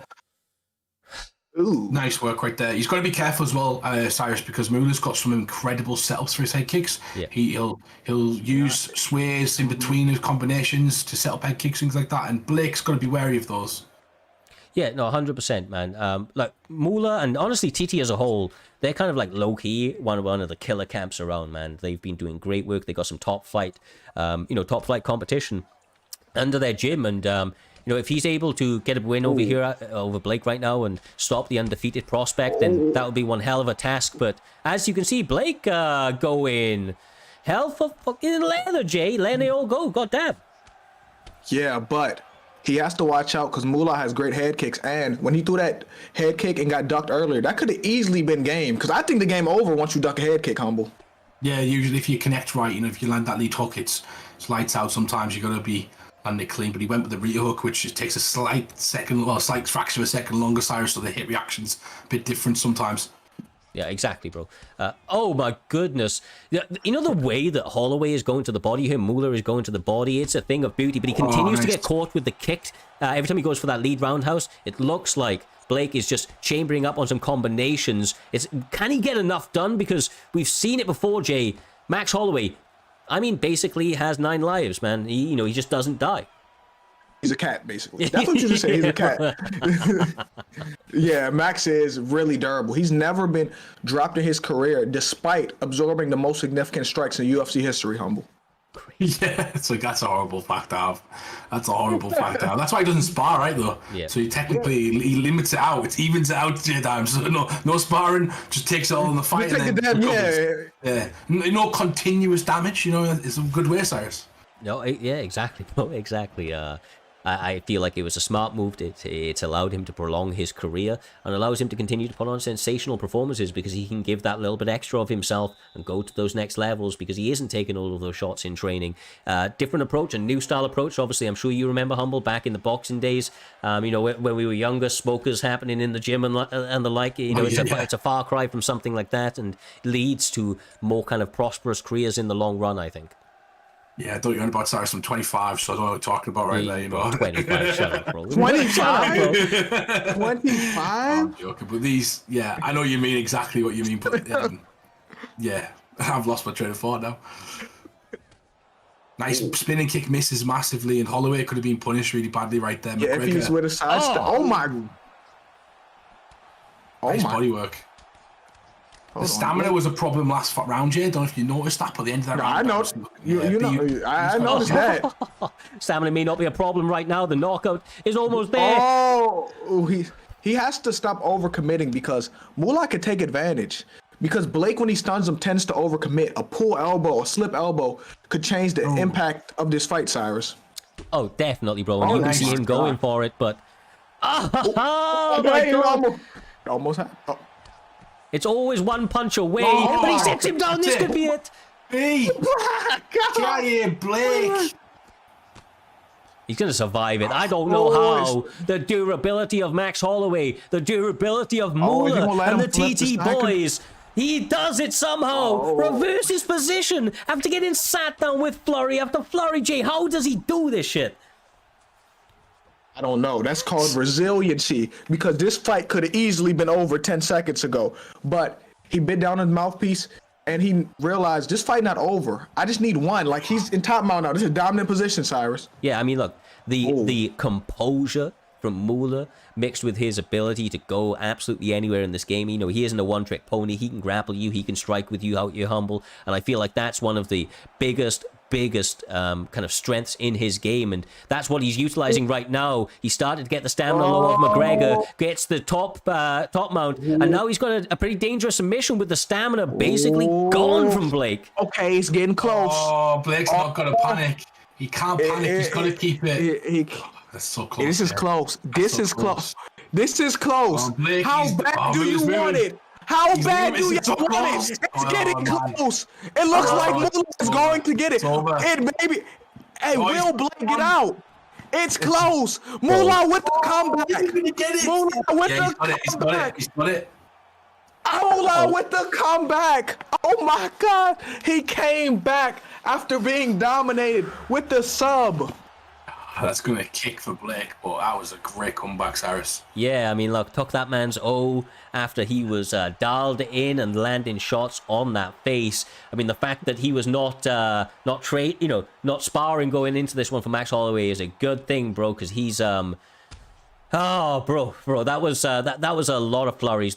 Blake was looking fantastic, man. As you can see in the highlights, it's basically all him getting knocked and sat down, but then somehow Max Holloway gets this armbar after like one mistake. Like I said, the composure is craziness. The TT boys seem to have this in their DNA, bro. I feel like it's why they're low-key one of the better camps around. It's because they have the ability to bounce back from the adversity. I feel like there's a mental switch that a lot of those guys have, Jay, where they say to themselves, look, I'm willing to do what is needed to get this W. And, you know, that's what he did there. A lot of guys would have counted themselves out. They would have been down, beaten. Not Moolah, my man. If he can't get it done on the feet, he will tap you out. He needed that. He was on his last legs, but Blake kept overcommitting, and he made a mistake by going for that ground and pound. When his stamina was gone, and then he let him flip him over, too. It's easier to get them transitions. When your stamina's blinking, it's easier for him to get them sweeps. And once he made that mistake, Moolah capitalized on it and put him in the armbar and put the match away. Whew. That is crazy. That is crazy. Humble. That tops off our prelims, Cyrus. That's a fantastic way to go out on our prelims right there. Yeah, yes, it is, sir. Look, I'm telling you, so far, I believe we've had 10 fights this evening, if I'm not mistaken. Obviously, there's been some changes, from maybe about 9, but it has been a sensational early prelims and prelims throughout. Every single one of these guys living up to all the hype. But as we go into our 6-fight main card with killers freaking row ahead of us, we are going to be taking a short intermission. You have a 2-minute break before we come back and let the savagery continue. So grab your refreshments, take your toilet breaks and get ready for these guys to throw down as we lead towards the PlayStation Championship between B3 Wordlife 5-0 up against the top rising contender, ranked number 5 on the PS side, Kai Films, 5-1 himself. Welterweight is the weight class. It is going to be a fun one. Until we are back, stay safe, and we'll see you in a moment.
And we are back at it, Primetime 83. Main card is ahead of us. Once again, I'm your host, Cyrus the Looney, in the commentary booth with us for this historic card. As always, on the Saturday events, J-Dime, Mr. Humbledink, we have 6 fights. Killer's Row ahead, my guys. I think it's a great opportunity for us to give a little bit of a rundown of what's to come. That first fight, KM Lilo up against DB Chris. I mean, that is his sensational matchup, Humble, between two top-level camps with their kind of newer members really leading the way. Obviously, fast-rising prospects, Lilo being the most improved fighter of 2022 and looking to get the job done here against DB Chris, who has been a standout performer for the DB boys. Yeah, definitely. And this is number 5 versus number 8 already, J-Dime. Lilo has had some amazing knockout wins. He's had some great performances, and like Cyrus said, most improved player of last year, and it might be due to the fact he's joined KM in that year and kind of progressed, but he's going to be fighting a 4-1 prospect who's number 8 at the moment in DB Chris. Hasn't really stepped a foot wrong yet in primetime, J-Dime, and he's not going to be looking to do that tonight. Yeah, and I gotta compliment them DB boys, because last week they put on a hell of a show. The past few weeks they've been upsetting the world. DB Concept, all them DB boys just showing that they're at the top of the division, Cyrus. Yes, sir. I mean, the second DB champion in primetime history. Concept currently reigning on the Xbox side of things. He will be facing KM Caliber in his next performance, and that is one sensational matchup. We'll have some highlight promos coming out across our TikTok, our Instagram, and of course our YouTube channel, so make sure to check that out. These guys have sensational records, and honestly, more impressive knockout reels to go with it there, Humble. But as we look forward in the card, the next one after that one, of course, is BFAP Trixie up against FSK Drizzen. I struggle to say that guy's name, my apologies, but these are two guys at the top of their game. Of course, Trixie, known as the pound-for-pound GOAT in primetime MMA, and FSK's kind of newly formed, I think he's actually been there for a while, Drizzen. That guy is, from what I hear, a bit of a prodigy, and he looks to make his name here in a big way against Trixie. Yeah, he's going to looking to make a huge statement, and it's if FSK Driz, as we like to call him, J-Time, but yeah. It's literally Driz. Thank you for saying that. It's literally Driz. Driz is an absolute beast of a competitor, Cyrus, and he's that sort of mentality is not going to phase him in this one. He's going to be fighting number 3 in BFAP Trixie at 10-3. It's at bantamweight. It's going to be interesting. Trixie's kind of on a tiny bit of a skid. J-Dime, he lost 2, he won his last week, but he's going to be looking to keep his winning ways continuing and show that he was a champion for a reason and get sort of a title shot again. Do you think when it comes to Trixie, do you think it's like maybe he's out of his prime while he's losing more, or is the competition catching up? People are evolving. People are getting a lot better at this game, Cyrus. Yeah, bro, I'm telling you, we are 2 years old deep into UFC 4, which is crazy to think of, and guys are improving their game day in, day out. Much like mixed martial arts in real life, it is an ever-evolving, kind of style that people bring to the table. They're constantly adding tools to their repertoire, and it is visible each and every time that these guys step out there.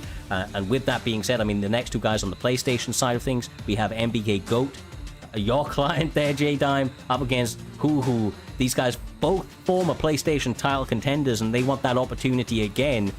They have highlights on their resumes, and they look to make each other be one of the few victims added to that list. Man, can we get this show on the road, man? I'm ready to watch some fights now. I'm ready to watch some fights. Can we get this show on the road? Well, we are going to do one thing before we head into that, and it's I'm ready to see him. A little bit that I know that Mr. Humbledink has been working on in the background. We wanted to talk about the main event of this evening. Now, Humble, of course, B3 Wordlife won that belt last time out in a big way, but we're going to talk about the challenger first, Kai Films. This guy has been rising through in a big way. He has knockouts on his resume. We have a little package here to show it. What you were saying from the little bits is that he just has that killer instinct, right? Those finishes on the ground seem to be something else from this man. Yeah, it gets you hurt. Like, he could be losing a lot of his fights. You see him against Muller. He's had five knockdowns, essentially, 5 finishes. When he knocks an opponent down and he gets that chance to finish them, Jay Dime, he does a fantastic job in doing that. They look at the ground and pound specialties here. It's absolutely brilliant. And then against myself right now, taking a beating I am after winning that round, winning the majority of that round, and then bam, he just starts unloading on me. You can see you two laughing as he takes me out. Hey, Humble. If we had you fight every week, there'd be a highlight, and you wouldn't be on top of any of them. Nice work. Well, on the opposite side of the equation, Humble, I'm going to throw this to you. We have a little bit more to be said about the champion. This man has so many tools, and knockouts, as you see there, always come via pure savagery. Yeah, he's got a ton of different tools, and at Wordlife, if you watch him here, he's just throwing all sorts of different sort of combinations and stuff like that, trying to hurt his opponent. He's got really good head movement, really good counter strikes. He focuses a lot on kind of making it a slip and a rip sort of mentality. But as you're going to see him in a second, just absolute maul each and every one of his opponents, Cyrus. And I think we're going to get a second the clip. Nice work. Look at that elbow right there, Cyrus. Beautiful elbow, taking his opponent down. He's kind of known for that as well in the community, for taking these elbows and dishing them out each time. Most, footwork right here. I was going to say the most dangerous elbows in the game, but as you see, the footwork is something else as well, Humble. Yeah, I've speeded that up right there. The footwork, he keeps his opponent against the fence. He lands constant combinations, really hurts his opponents, and eventually they overcommit and he lands a big shot, just like right here. He's got Islam against the fence, then bang, a little taunt on him. Nice work, bam, and he gets it every time, Cyrus. You can see right here, look, it's a normal thing for him, these elbows. Gets opponent slipping, hits him with the elbow, every time. Yeah, and that spin right there was actually the one where he wins the belt, but, you know, it's genuinely maybe the most dangerous elbows in the game, but it's not just elbows, it's combinations to go with it. He has flurries of them. The B3 boys, as we've seen already here this evening, they like to turn off the pressure, they like to break that block and make their opponents feel bullied as he gets the spin to win. Beyblade finish on the Volkanovski finish there right there, but to the pleasure, I'm sure, of Jay Dime, we are getting back into it with the first one, my man, DB Chris, up against the one and only KM Lilo. This one has fireworks written all over it. Let's go. Finally. We've got the show back on the road. I'm just waiting to see some fights. Let's go. Oh, indeed. These guys have earned the spot. We're going to have top competitors, top ranking guys, Cyrus. Everyone's a top competitor, but to be in the rankings at a high level, at the top 10, top 15, we've got 150 competitors amongst each league that we have. You know, we've got over 1,000 people, over 1,500 people in our server. We've got so many people who have got eyeballs and want to compete. To be where these guys are right now, it's really fascinating. Yeah, 100%. And Lilo was showing a little bit of frustration going into this one. He was like, stop showing highlights, let me fight. So he was biting out a bit and maybe being a little bit impatient. We'll have to see if that is maybe accentuated in the way that he fights here this evening. He is being pressed early, Jay, as DB Chris takes center of cage and looks to make Conor McGregor work for him. You know what's interesting? At welterweight, Conor's not a bad matchup for Leon if you're not going to grapple with Leon. Conor's still really tricky on his feet, Humble. Still got the power, right? And a lot of people kind of use his body, but it's not just the power. People don't realize this. It's the body frame, the type, the knowing the left, knowing the reach of the fighter. Playing with that fighter over. Oh my God! I don't care. Oh my! He doesn't care about none of that. None of that. None of everything I just said. He's like, nah. What about this? No. Well, this is kind of what we expected early. Very little feeling out process. These guys going alpha leather over the opening 2 minutes of the first round of this main card. Combinations continue to land. KM Lilo landing interrupting straights. Money shot after money shot, Jay. But DB Chris with that footwork doing a really good job of maintaining distance and pressing him up against that cage. The problem is his block low. He's already been stunned. So he has to move his head. He can't rely on his block because his block's getting low, Humble.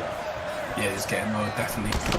He's pressed him really well, but McGregor, don't know, there's something about, you know, the one shot Jay Dime changes the fight. It changes it instantly from McGregor, but I'm liking the work so far from Lilo. Lilo is essentially really got improved. Oh, I'm sorry.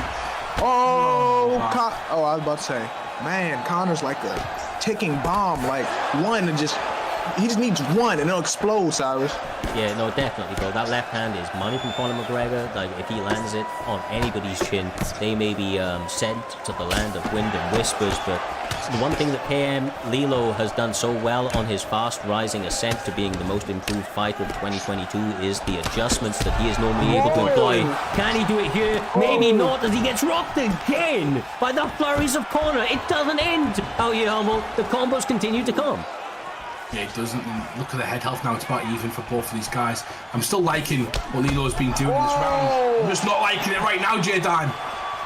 Yeah, but after he gets stunned and Conor overcommits, he can counter. There's a counter there because Chris is getting the habit of overcommitting once he stunned him, and he's missing a lot, Cyrus. No, he truly is, bro. It's man, honestly, this is so intense. Edge of your seat action. KM Lilo pressed for 90% of this first round. Both guys getting rocks. Slight stamina advantage for Chris. Honestly, this second round. Oh, are we gonna make it to second round? Pressing, just going balls to the wall. Nice little bit of respect right there.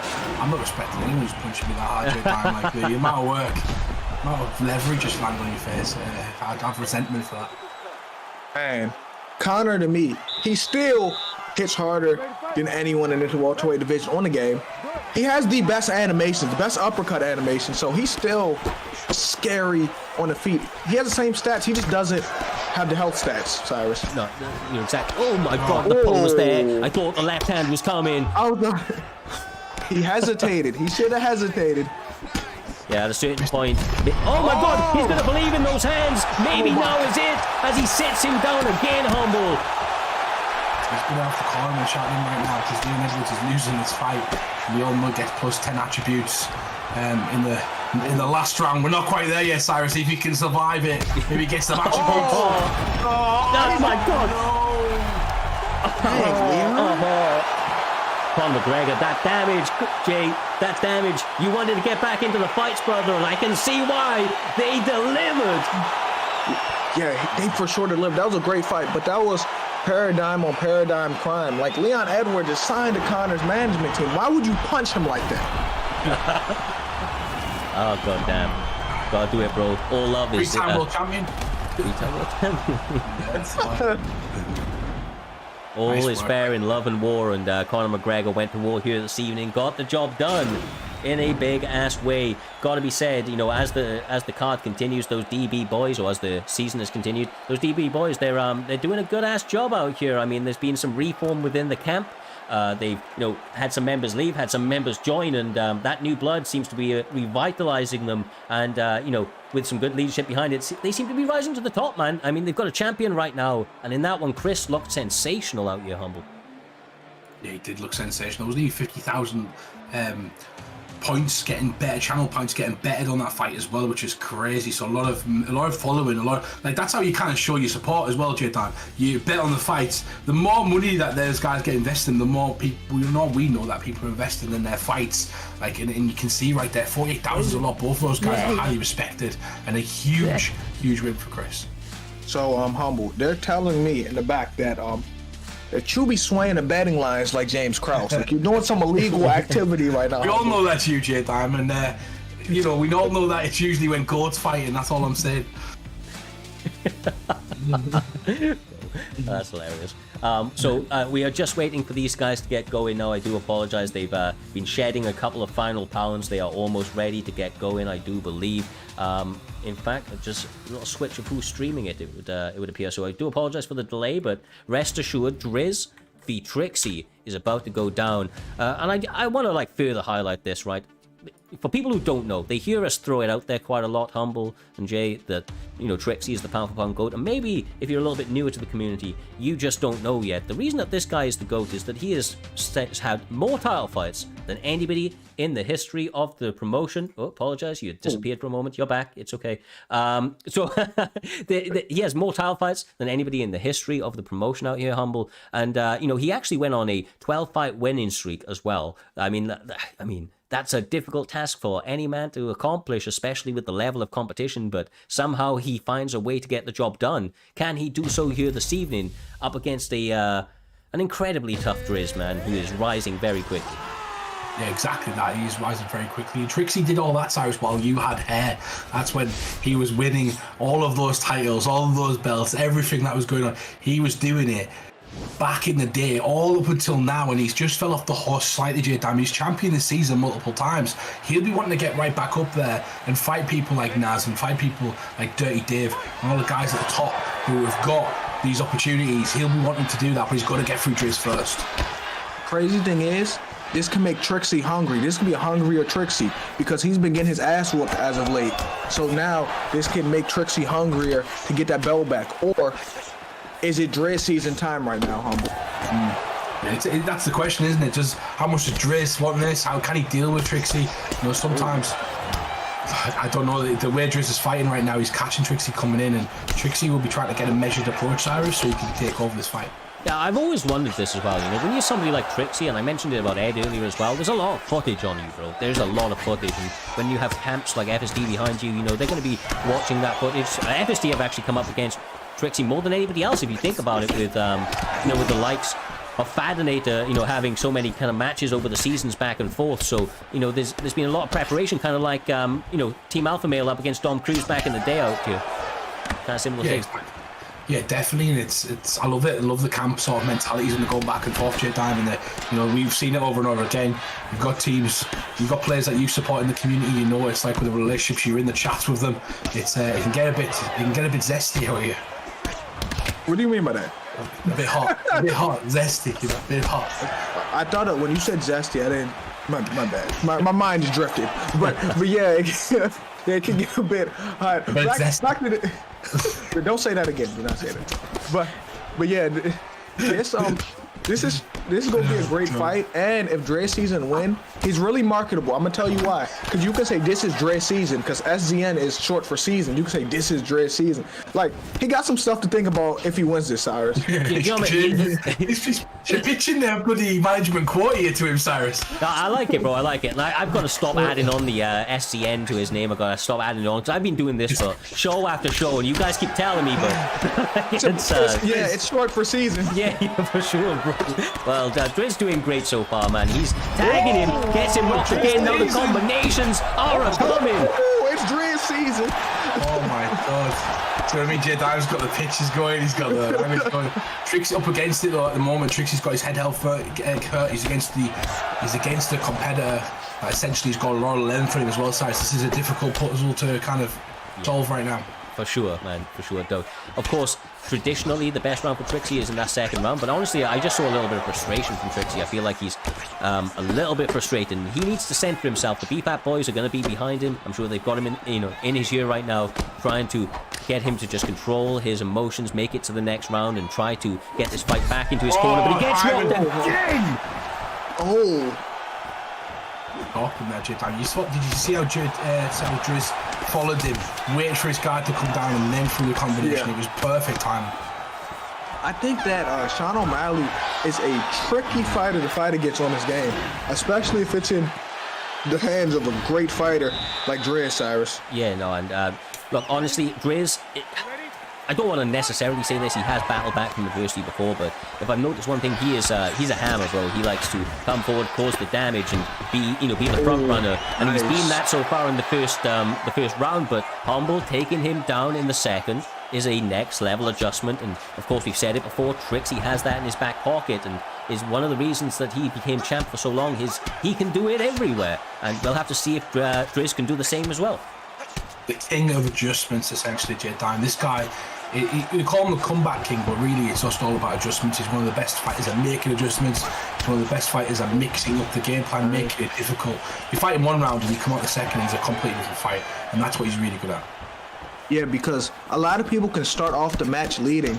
But once your opponent makes the adjustment, how do you adjust? And now Trixie is making his adjustments, and Sean O'Malley's right leg is toast right now, Cyrus. Yeah, it is, and also the head health continues to get in blinking range anytime a straight shot kind of connects through cleanly. Oh, I mean, look, the fact that Trixie's starting to throw kicks on the inside and the like, he's trying to make this dirty, but it gets him caught. It may be Driz season, guys. Maybe. Oh, spear! Trixie started this. Edge in the building, bro. Oh, here we go. Dominant position. This side control, one of the most dangerous positions in UFC 4. Yeah, I'm telling you right now as well, Styles, one of their, one of the early teammates of BFAP, Dirty Dave and the like, they are known for their side control positions. It is emotional abuse when they get their opponents there, and Trixie is no different, although Driz does a great job of working his way back to his knees, and maybe has an opportunity to get back to his feet now, which is, well needed, because although he's safe right now, he's not in a good position, Humble. Trixie's trying to go to work. Did you call it the neutralizer, right? The ground is the neutralizer. There's going to be a green screen right there. But then a neutralizer is something that you need sometimes. We talked about adjustments. This is an adjustment. This is a necessary adjustment, and it's helping him win this round. Right, working those short shots. Now trying to go to the body, back to the head. The calculated approach of Trixie is becoming ever more clear as he continues to ride out these positions. Nice angle. Cool. 55 seconds on the clock, Jay. He needs something big to put a stamp on this round, I feel, after a strong bounce back from Trixie. Yeah, and I think Trixie's starting to make adjustments too. Like y'all said. Oh, Jesus. Hey, he tried to kill that boy. He tried to knock his head off his shoulders there. That was a huge whiff. That was a huge man right round. That's crazy. Trixie trying to get back his distance again. He's not quite sure at the moment, but he's comfortable with kind of winning the round. He believes in his head. I still think it's super close. Can't get caught right here though. Oh! On the buzzer. On the buzzer. Put your hands down. Protect yourself at all times, Cyrus. How do we score that? How do we score that round first? I've got it 1-1. I've got it 1-1. I'm gonna tell you why. Because the stats aren't close, right? But Driz has a knockdown. It's true. Sometimes it depends. The third round will decide it, really. Yeah. Honestly, I don't think we're going to get the judges anyway, bro. I don't think they're needed. This is I don't think. It's a season. Yeah. This may be Driz seats. Not with that. It might not be. Yeah, not that. The FSD boys believe that Driz may be the next champion.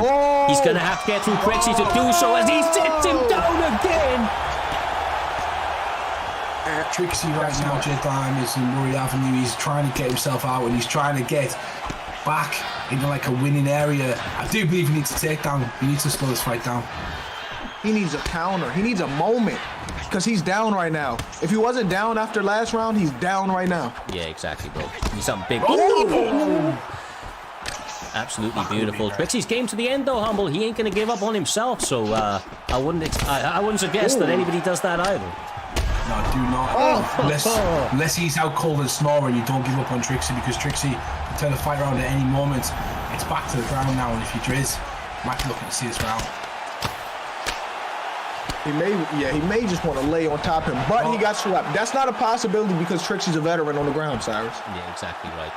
Trixie keeps doing that, man, every time he goes for the up transition, but he gets it back to the feet. He knows he needs a finish, I think, boys. He knows he needs a finish. He's a veteran himself. He knows which way this fight's going, and he's willing to take the risk. No touch of gloves, bro. Wet business, but gets that down.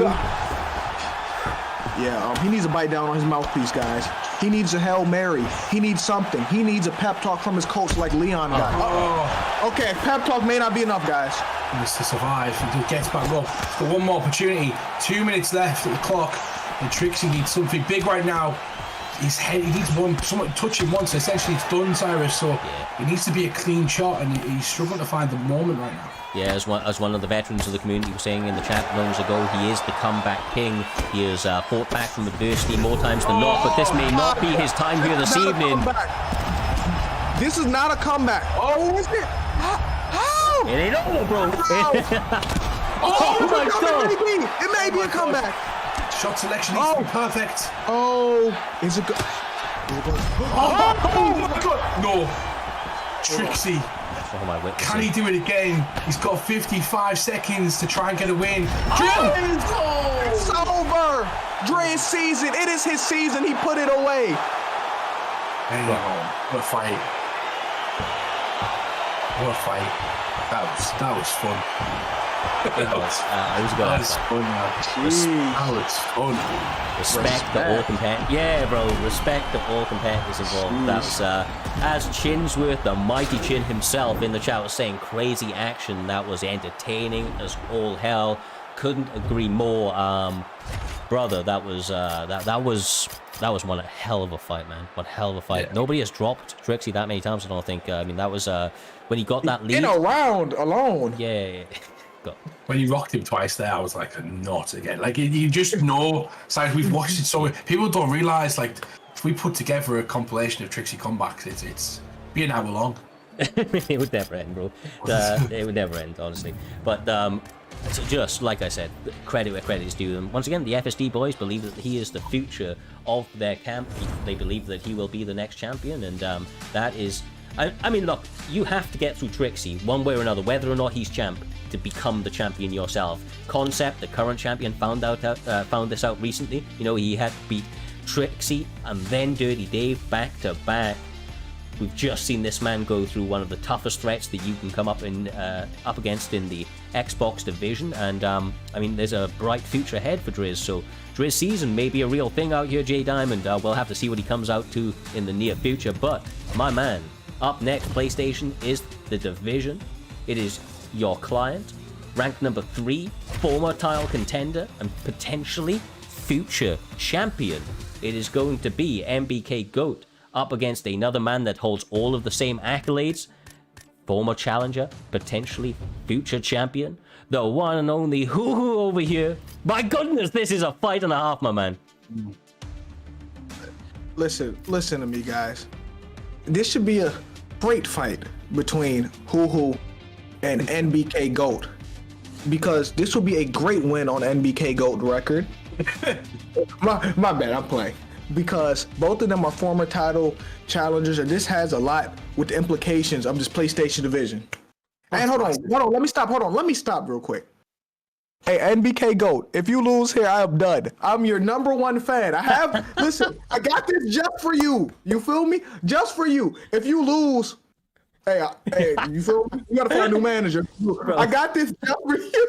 Like Jimmy Hart, yeah. Look at his side, props and everything. I love it. Next, Bro. have a speakerphone. Next, he'll have a speakerphone. Some nunchucks. Yeah, like, I don't know what you're Bro, I know he's got the nunchucks. He's banging those out if needed. He's throwing them to go. I got them on standby. I mean, there's a reason the GOAT is always on the bill when J-Time's got, he keeps winning, and J-Time wants to be there calling the fight, so he can throw those nunchucks in if needed, bro. But they patch them up, and we're about to go hell for leather. These guys are fast starters and like to, make sure that highlight reel that they've been building continues to add up. Nice work, right? Yeah, this is going to be a big fight. Big fight in the PlayStation division. Number 3 versus number 6. J-Time. GOAT is going to want to establish this one. He's been dominant in his last 2 fights, and he kind of been a bit cocky, but he's going to be fighting Hoo right now, and Hoo is a difficult puzzle to solve. There's one point in time where they were saying Hoo was the one to beat Smudger back then. Y'all remember that? Yes, sir. Y'all remember them days when they were building up Hoo? Like, he's the one from TT. Bro, the Egyptian sensation himself. This guy, he's looking to put himself, his camp, and his country on the map under the bright banner of primetime MMA. But of course, he comes up against an old foe right now. These guys have fought in previous seasons. And I believe at the beginning of this season... they haven't fought this season. They fought a couple of times last season. But obviously, as we've spoken about, Tumble, guys continue to advance, and these guys are no different. They continue to elevate their game, and they're now testing it out against each other at the top end of this card. Yeah, Guevara is hitting the block, or he's hitting the face at will so far early in this round. 2 minutes in, he's landed some big combinations. I'm looking for Hoo to kind of be in and out rather than trade with Guevara, because Guevara is going to win that battle with Conor all day. No, I do think that Volk should fight at range. Volk should get in and get out. Utilize them leg kicks. Don't get into an ego battle with Conor McGregor, because you're not going to win that, Cyrus. Yeah, look, there's one thing that, funnily enough, Trixie told me a long time ago. I believe it's probably still prevalent here. That's that if Conor McGregor's ahead in stamina, he's going to basically win every exchange. And, it's why that people, fear him so much. The power is there. The finishing ability is real. But, of course, as you see from Hoo, This guy knows how to get finishes as well out here, Humble, and he's got the added durability that Volk brings to the table. And of course, the bald head adds at least, like 15 power to his hands. The bald head adds a lot. That bald head is a different man. I think Cyrus is trying to give himself 15 power. Right? That's a compliment. I think that's a backhanded compliment for himself. Jaden, what do you think about that one? Yeah, I think that he's trying to say, bald Volk get plus 15, so I do too. It don't work like that. You know it, bro. Remember me, everyone. Remember me. Yeah, like y'all not the same person. Yeah, well, happy it's about the fighters in the cage, Cyrus. Oh, this could be it. Oh, is he gonna end it? Will who end it? Oh, he nearly jinxed you right there. Bald head gets plus 10 and he knocks him down, J-Dime. Yeah, Cyrus, I just noticed you and Volk got the same bald head, and y'all may have the same beard too. Yeah, it's mine's not as good as it being, bro. I'm just happy this camera ain't 4K. But you're working on it though. Slowly but surely. I have to say, slowly but surely. Finsworth says bald head equals aerodynamics, and I agree, bro. Yeah. He is streamlined here this evening. He is doing damage. Your client is in some tough ass waters right now. Who is looking like a motivated individual and got the better in that first round. Yeah, who's not playing with him. He's trying to put them paws on that boy, Humble. Yeah, he is. I think he needs a bit more support and more support, Cyrus, from J-Dime. And J-Dime's put that glove down, and that seems to be when the performance is dipped from Goat. That's what I'm saying. We do see Conor McGregor in top control this time around. Of course, Goat, a very, very seasoned grappler in his own right. Conor McGregor, of course, maybe not the best guy to do it with, but you've got to go whichever way you find find the momentum taking you, Jay, and this might be a necessary adjustment after what was a very difficult first round. And Conor with the back sitting, he took his back. But yeah, I'm the GOAT needs something, because one thing changed the momentum, and Volk took the momentum. He almost finished him last round, Humble. Yeah, you need to switch, and Goat feels confident with his grappling. Lands a bit of damage right there. There's no blocks whatsoever, no denials, and that's usually when the input's kind of bad sometimes. I don't know if that's the case, but essentially these two are usually denialing. Hoo-hoo. Goat MMA struggling right now, J-Dime. Yeah, he is. He's struggling, and then he's trying to get everything back in blood, because that's the ego too. And the thing is, man, Conor McGregor's a front runner, and right now he's on the back foot eating damage. Oh my God, this might be dead. He's dead. Oh. He's dead. That boy is dead. Oh man, he loses the W. He loses the fight, J-Dime, and also loses the privilege of J-Dime Management Productions. Lost you as a management now. You said you're done with him, so he's lost twice tonight, Cyrus. Twice, not two. Yeah, God damn, that's savage. That's savage. J-Dime, look, I know you ain't truly dropping him. It was a motivational speech, but I have to say, look, Goat is. Whoa, that's a motivational. Are you actually dropping him? Is he being dropped? God damn. He got to be on his own, man. He has to be on his own. Oh my God. J-Dime is a savage, man. He holds nothing, no prisoners. But no, seriously, guys, fantastic fight. Hoo-hoo, though, rising to the occasion here this evening. That was rank number 3 and rank number 6. Hoo-hoo was rank number 6, and beating rank number 3 gonna add some nice points to his resume, get him really up there, and he may be in with the opportunity, possibly the next number 1 contenders matchup. Obviously, we got Buck up against Dino as the co-main event of this evening, as our number 1 contender matchup for the next PlayStation defense. But that Hoo-hoo is biting at the bit for that. That man has been hungry for his opportunity to come back around his way there. Humble, and that is one hell of a step in the right direction to get that. Yeah, 100%. And Hoo-hoo, J-Dime said earlier on, while Hoo-hoo was fighting, people were saying that Hoo-hoo was the next big thing to beat Smudger, and he must have motivated Hoo-hoo right there, because he might be the next big thing to beat Wordlife or Kai Films as well. He's heard that. He knows there's opportunity. When a title changes hands, J-Dime, it's the best time to it reinvigorates the division, because everybody who didn't essentially beat Smudger when he was going 10-0 now gets another opportunity at the belt. I'm not gonna lie, I think people are happy Smudger are gone. Everyone who Smudger beat is happy. They're like, oh yeah, let me get this title now. He's gone now. Yeah, sure, man. Look, let's be honest though, Wordlife he is the lineal champion. He beat Smudger, right? And when Smudger comes back, because obviously he's on a bit of a hiatus right now, he wants to reform, refocus, and come back hungry. But when he does, potentially that matchup is down the line, and Wordlife needs to, kind of, I suppose, set his own path right here, right? He has a great opportunity. He has a strong camp behind him. He has an undefeated streak right now, and he is trying to set greatness of his own right. Kai Films is an excellent finisher, top flight opponent, former title contender, and obviously is looking to upset that early. But if Wordlife can put a run together, I mean, he may be setting records of his own, getting his own pound for pound status in the near future, With that all being said, though, one of the most prolific kind of set of fighters under Primetime's banner here, Humble, we're going to be having the one and only EK Capalot up against former champion, multiple time former champion, and now. But what was he called? Destruction Dave, was it? But no longer Decision Dave, that's all I can tell you. Dirty Dave out here looking to throw down at the upper end. You can see an 11-2 ranking here, but that's obviously spars and the like and doesn't necessarily dictate the true kind of competitive matchup of the fight. Yeah, definitely. Destruction Dave is up there with Bob the Builder, J Dime. It's a fantastic nickname. What?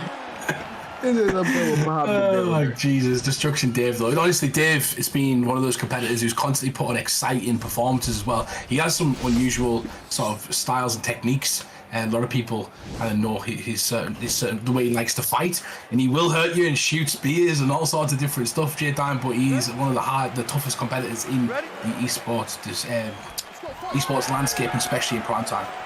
Yeah, but is this a glitch? Why? So is Dave using Izzy and Capalot using Marvin Vittori? I think it should be the other way around here. You would think so, traditionally so, and if this was Decision Dave, we may have well seen that, but he is now Destruction Dave, and he is looking to plant that kick square on the face of Marvin Vittori. He is all about that life right now. He wants finishes, and he wants them quickly, but as you can see, EK Capalot doesn't like to step backwards out here, Humble. That jab in Izzy's face, looking to make this a dirty fight early. Yeah, he's taking his name off him, he's trying to make it dirty, he's trying to push forward, he's basically Dave right now. Going forward, Capalot, and doing exactly what Dave would do, try and take the fight to the ground maybe. But I would expect Dirty Dave to shoot still kind of play the same game plan, Cyrus. I'm not expecting him to change game plan. Yeah, he's trying to go dirty with 3 R's instead of 2. It is getting there, bro. Like, I will tell you that this is exactly what you want to do with Marvin Vittori. He is, a thick, like physically thick and wide guy out here, Jay, and kind of very physically imposing. So trying to use that against the taller and skinnier opponent in Izzy, take away some of that technique, only going to pay dividends. And as you can see, he's getting a little bit ahead here, kind of catching Izzy on the inside where in the situations that he maybe isn't the strongest in. Yeah, but people are telling me if they knew Dirty Dave would pick Izzy, they wouldn't have bet on him. Like, dang, that's crazy. So y'all think Dave can only use a grappler? Dave is proving he's a complete mixed martial artist. His striking has improved leaps and bounds, Humble. Yeah, but Capalot at this moment they are kind of right in the sense of the Capalot is taking over the fight. He looks like he's in control. Dave looks like he's swimming like a fish out of water right now, Cyrus, with the striker, and you don't see the usual the grappling coming through. I don't know what's going on right now. This is a weird fight to watch for me. I don't know it's strange. It doesn't feel like these two fighting like these two. Yeah, it is kind of contrasting styles, but I feel like Dirty Dave, because he's a guy that, if you've been around the community, whether it's Primetime or others, you know that Dirty Dave is a guy that spends more time in the lab working his inputs to be clean. So we see a lot of that here this evening with his 1-2 slip-off straights and the like. And obviously when that works, it works. But EK Capalote has seen everything on the feet and on the mat that is possible to be thrown in UFC 4. So he knows what Dirty Dave's kind of inputs are going to be. And, he's making it dirty. He's trying to beat him on the offbeat, Humble. And we spoke about this before. When you have a fight ahead of you, right, there's a certain rhythm. And Capalote has been able to fight in the moments between that rhythm to continue to interrupt Izzy's style. Yeah, he's definitely doing that, and that's the key. It's kind of upsetting it, and it's a kind of a patient fight, J-Dime. He's kind of taking the time. Dave is struggling to kind of get ahead. I'm expecting just like a switch up, just like we've seen with Trixie at one point. But that's another point as well, J-Dime. His teammate just lost. His teammate kind of lost. That can set a tone when you're fighting. You're fighting right after him essentially, and you just got beat. So it's kind of tough sometimes to do that. Yeah, and to be real, this is where it looks like Vittori's showing there's levels to striking to Dave right now, because he had Dave pressed up against the fence, and maybe Dave don't fight his best on his back foot, and him picking Izzy may have almost took away his greatest attribute, which is his wrestling threat, Cyrus. Yeah, exactly right. But honestly, he's got the clinch available to him. I would be surprised if he doesn't try to utilize it a little bit, especially when he's being pressed like this. If your opponent is crashing the distance and you are the taller, more technical fighter, Humble, you know as well as I do a good Muay Thai clinch can interrupt that and start to make them second guess the crashing of the distance that they're doing. He's starting to catch me a bit more, and you are right about the Muay Thai. He might be worried of his opponent kind of catching him as he's throwing the clinch. So the techniques that he's throwing are so high risk. It's not like Dave to throw like even the head kick he's seen and he get ducked through spinning kicks out of range. It's not like him to throw those techniques in a position where you're not having kind of set them up properly, and can be really dangerous. I think he's maybe trying to reinvent himself. You've got to remember now, he was 11-2, so as much as we say it doesn't matter, ultimately his confidence may have been at an all-time high, saying that, I beat this guy 11 times out of 14, It's like that, that's what it is. Good point. You're spot on that as well. He'd come Back as well, Dave could probably switch it up if he wants to. He's kind of playing with his style right now, and it's interesting, Jay Dime, but he's getting caught a bit more than he's landing. Yeah. Because maybe Dirty Dave, this is him still learning how to strike and getting better at that part of his game. Maybe that's why he picked Izzy, to work on that, Cyrus. Yeah, exactly. I honestly believe that this man is trying to reinvent himself under the primetime banner. He's known for grappling heavy, right? And some people were getting a little frustrated at it and saying that style was boring. They kind of turned them off from kind of really enjoying the fights that he was doing. And he's decided to answer the fans' calls and up the action tenfold, Humble, because honestly, he's been looking really clean. Right now, even though he's having adversity, the inputs are all clean, he's looking technical, and he's trying to work his craft. It's just that Cap-A-Lot is looking on fire here this evening. Yeah, it's hard though, Cyrus. It's really hard to not question the choice of the fighter pick. Even if he is trying to reinvent himself, it is a live league. You want to do as best as you possibly can. Most people would be the same, J-Dime. It's impossible not to question it. Was that a mistake in this fight? Cap-A-Lot is taking full advantage of it, but Dave comes forward, tries to land, gets caught against J-Dime. Yeah, I feel like it's weird watching him use Izzy. It's a weird, the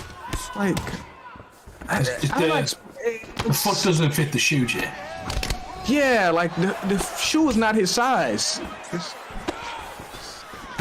I think he gets a knockout now. Are you ready? I actually honestly have been quite mildly impressed with he's trying to almost do like a sim Izzy. I feel like he's trying to do it well. It's genuinely, I just feel like Cap-A-Lot is doing so goddamn well, bro. And that's it.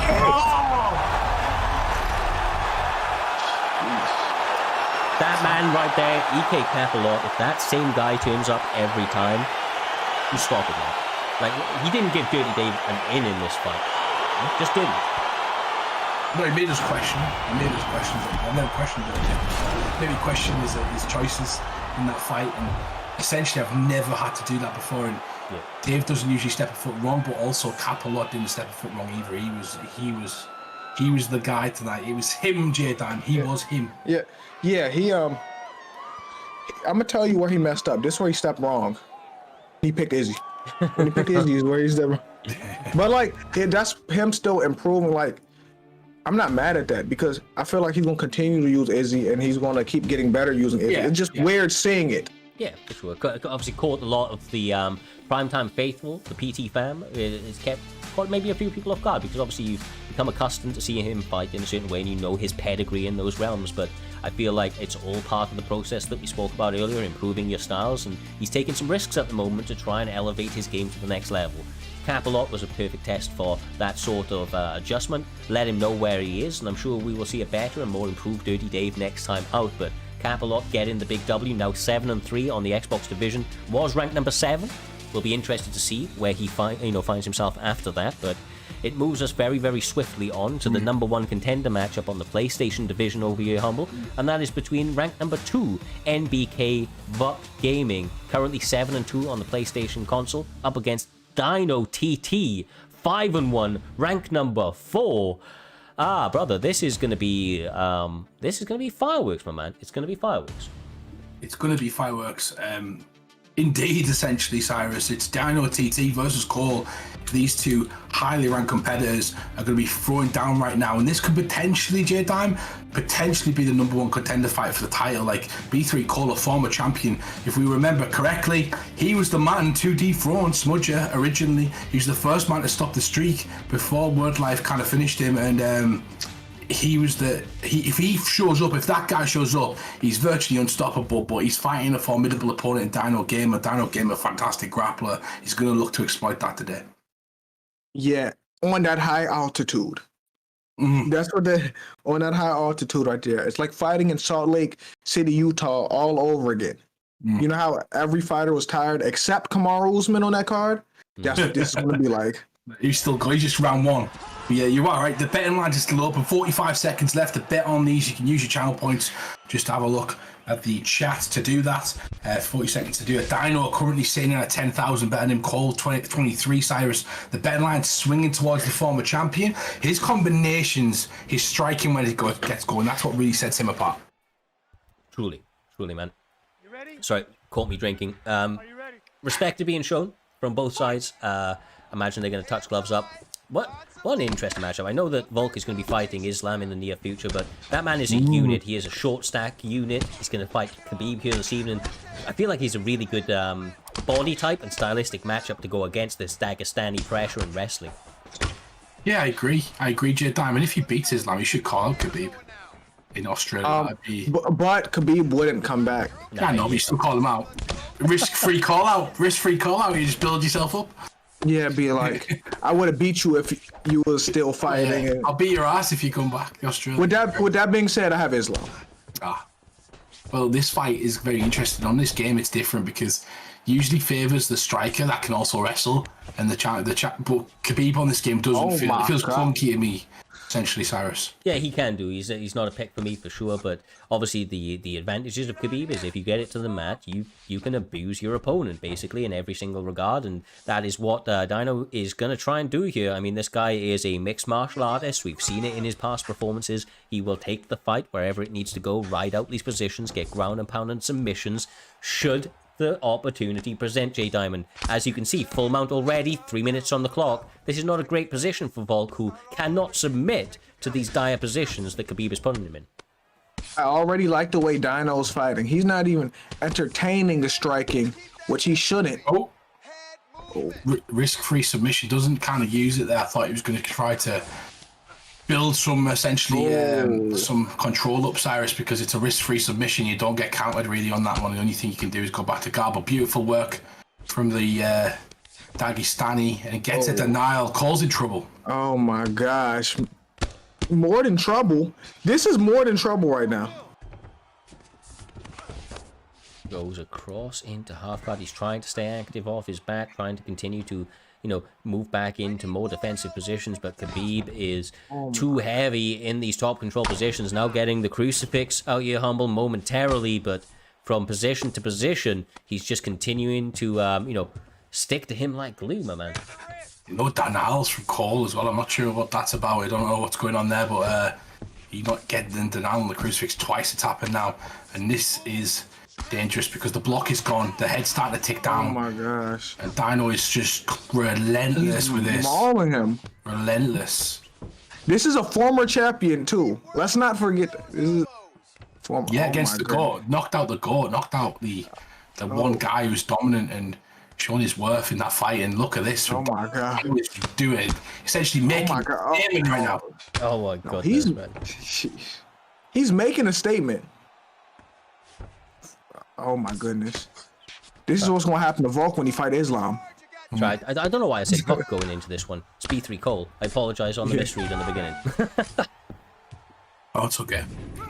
Yeah, briefly. Yeah, Cole is in deep trouble. He's in deep water essentially, J-Dan. Yeah, he's in some hot grease right now. He has to make an adjustment. He can't get taken down, because if you get taken down, we seen there's no answer he has for Dino, and we learned that in his second fight with Smudger, when Smudger was grappling him, Cyrus. Yeah, exactly. So Smudger, man, like when he did that, like mixing it with the grappling, like Cole has shown the ability to bounce back, like unlike unlike a lot of people, right? It's one of those things. It's a really, really desired quality to be able to go to those dark kind of places and still be able to battle your way back from them. Cole has been able to do that. Of course, this is a 315 stable ping, right? Dino has lives in is it Australia, I think, and obviously he's not in Australia right now. He's in South Africa right now.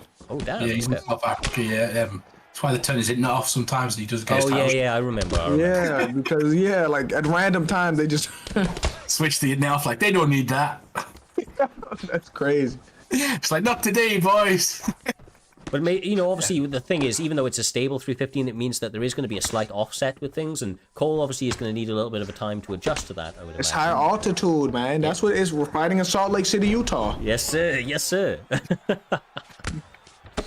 And it's serving him well, Jay down, because he just gets a takedown again, and we're back to square. It's a huge takedown, absolute huge takedown. 3 minutes and 30 seconds left to work. Ooh, nice reversal right now. Needs to do something with it. Can't panic. Gets a denial. That's the first key. Builds his grapple advantage up, and then gets I'd get up if I'm him. Gets the half. If I'm him, I'd get up. I'd get up. Go for something basic, maybe. Got to be careful, Roger Dime. He's got to be careful because if he pushes up right now, he gets a denial. It's going to be tough. Maybe he thinks on top he can do something as well. Yeah, for sure. Did he get rocked at the beginning of this round? He didn't, did he? No, not this round. I don't think so. I mean, if he is able to hold it down here for the remainder of the time, he's won it, right? 2.5 minutes on the clock, basically. It's a long time, though. It's a long time trying to hold it. Very true. Very true. But Volk is, very strong in these top control positions, and Khabib, I don't know what his stats say, but I've never seen this guy on his back, so I mean, really untested. But never mind, he powered his way back to his feet, brother. Nice work. Man. You're going to do something here. He tries to drag him to the ground. Volk gets back to his feet. This is what I expect from Volkanovski. The fight gets the back throw. That's jumps. What you expect. That's what you expect right there. Oh, okay. Not that. I'm playing. But yeah, here we go. Here we go. Khabib's in this dominant position again. Ooh. There's some haters on the chat as well about the high altitude. Essentially, J-Dan people in the chat saying that he uses the high altitude perfectly to his advantage. So I'm telling you, I'm gonna tell you how you counter it. You train in high altitude. Good point. That's how you counter. Nice work. Gets back to mount. Cole needs to get back up, Cyrus. He needs to do something rapidly. This is going to be it. Yeah. He's Cole is still in the game, man. Like truly, his block isn't destroyed. The head health's still there. Stamina's okay. Very competitive. That's frustration. Yeah, it's the mental game and whether or not he can stay mentally sound in these positions, because it can be frustrating. But being present, humble, staying present, and will allow him to make the adjustments. But this right here was brutal to end out the round. Dino stealing these rounds bit by bit. So you would imagine that's a close round. I don't know if he stole that. So you would imagine maybe that round. Close round. I can't. In my head, he went to Khabib. In my head, I was thinking because I think it's because the 2 minutes and 20 seconds control time's a lot, but it doesn't matter. It's about damage, and neither fighter landed a lot of damage. So I don't know if I'm even fighting right now. It's winning the rounds enough. Yeah, well, you got Cole in the chat. I think Jay, you see it as well, brother. He's struggling with that high altitude. He cannot deny anything on the mat, and obviously a little bit of frustration settling in. I think B3 Cole's main game here needs to be stay on the feet and work that hands, but it's easier said than done when Dino kind of gets your back. But it is Volk that shot, interestingly enough. In the International League, Cyrus, as well. International League, international players, you've got to play everyone from all around the world. Stable 300, we've got to say that, and it does unfortunately affect the inputs sometimes, and it looks like Cole's having issues right now, and Dino Gamer does not care. He does not care, J-Dime. He'll be laughing right now. That's what he calls it, high altitude. And Cole has to get out of here. He has to find a way on his feet, because Cole's a really good striker. But he's stuck here is the problem, and this is what Khabib wants, Cyrus. Yeah. This is exactly what Khabib wants, man. He's in his element right now. Like, honestly, I've said it before, I'll say it again, but if Cole can work his way back to his feet, he needs to get up and let those hands go. Do what the B3 boys do best. He has the champion in the chat saying the exact same thing. He needs to try and work his way back to the feet, let those hands go, and do what the B3 boys do what they do, because Dino's going to continue to happily ride out these positions. An interesting note, somebody said in the chat, at these sorts of ping levels, even though it's stable, you do kind of have to hit that pre-deny, and that may be the advancement that he needs to try and make in these final kind of minutes to try and work his way back to the feet. Yeah, because when it's on, it don't lag, but it's a delay. Oh, it don't lag, but it's a delay, Cyrus. So the reaction is kind of late, so you got to kind of pre-deny. No, of course, bro. It's No, I honestly, myself personally, I fought a bunch of us, like Australians and people who are far away and have stable but kind of higher level pings, and the stability of it is the important part. It plays a big impact to what you can do. It is just about adjusting, I suppose, to the difference. But it is fair in the sense that both guys, of course, experience the exact same thing. Oh my days, crucifix! Dino wants to finish. He's going to need to finish as well, because... No, he needs to finish. No. He needs to finish. Forget wanting it. No, I just thought about something. He needs this finish. It's more about the rankings as well. Obviously, I know he's highly ranked, but at the same time, there's guys with more impressive performances tonight. It's about the streak too, man. Oh yeah. That's what I'm talking about. It's about the streak. Dino does not care about the streak, essentially, Jay. I'm about to slam him on his head. That's what I'm about to do. We need the streak. Someone has to get finished. I'm slamming him on his head. I'm slamming him on his head. There's been no decisions, man. No decisions. No. Oh, wow, Dino. Dino is a dick. About to slam. Well, you know what? He played his game. He played it perfectly. He has grounded out these... Oh, there we go. A little too late. Yeah, he's still getting slammed on his head. End of the day. I mean, one decision in each card so far is crazy. I've only had 2 decisions in the entire event so far. Obviously, next fight could go decision, Cyrus. What am I talking about? Yeah. We have seen fantastic decision wins in the past, but that was kind of one-sided, maybe. Second round was a close one, but was it really? I don't know. Let's see what the judges say. Honestly, my kind of heart does go out to Cole a little bit here, because especially if this is the first time he's experienced it, I know that this can be really, really tough. And I know that the B3 boys wear their heart on their sleeve. He wants to come out here and put on action-packed performances, and I know that sort of matchup is going to have been extremely frustrating for him. But Dino is the man that gets his hand raised here this evening. He had that, that approach that was unforgiving. He is definitely more used to playing, obviously, on that connection, and I feel that, he kind of utilized that to his advantages here this evening, and ultimately got his hands raised. So, good performance from Dino, man. No much else to be said on it, right? I don't believe so. No, Dino. Still don't think he did enough. Like, it's nice to show the guy didn't have any strikes against knockdowns. But for me, J-Dime, in this league, you need those finishes to stand out, because no one's going to remember that performance. I'm slamming him on his head because I wanted to finish. So, if you feel me, yeah, I'm hurt. The streak is gone. I'm hurt. Like, why did it get to the cold man?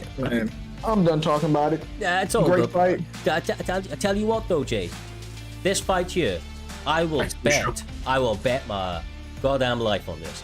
This thing is going to be all action. Damn. Bro, I'm confident. I'm telling you, like I ain't gonna top myself if this doesn't happen, guys. Don't you worry. It's okay. But I say it with all confidence. I expect a finish in this one, and I expect it to be, quite honestly, in the opening couple of rounds. Both guys have come out here. They've been talking a lot of trash back and forth between each other. There seems to be some bad blood leading up to this one. Of course, Wordlife, the current reigning champion, this is his first defense out here, Humble, and he is taking on the ever-hungry Kai Films. They are at each other's neck. They are ready and raring to go, my man. Wait, there's some beef. Hold on. There's some beef here. Wordlife said, I genuinely dislike Kai. And earlier in the stream, he said this is not going past 2 rounds. He said that earlier. They really don't. These guys have not liked each other for a long time in the game. And Wordlife, currently B3, Kai Films coming representing. I'll just give you a bit of an interesting note. The challenger gets to pick the weight class, I believe, and the first pick goes to the champion.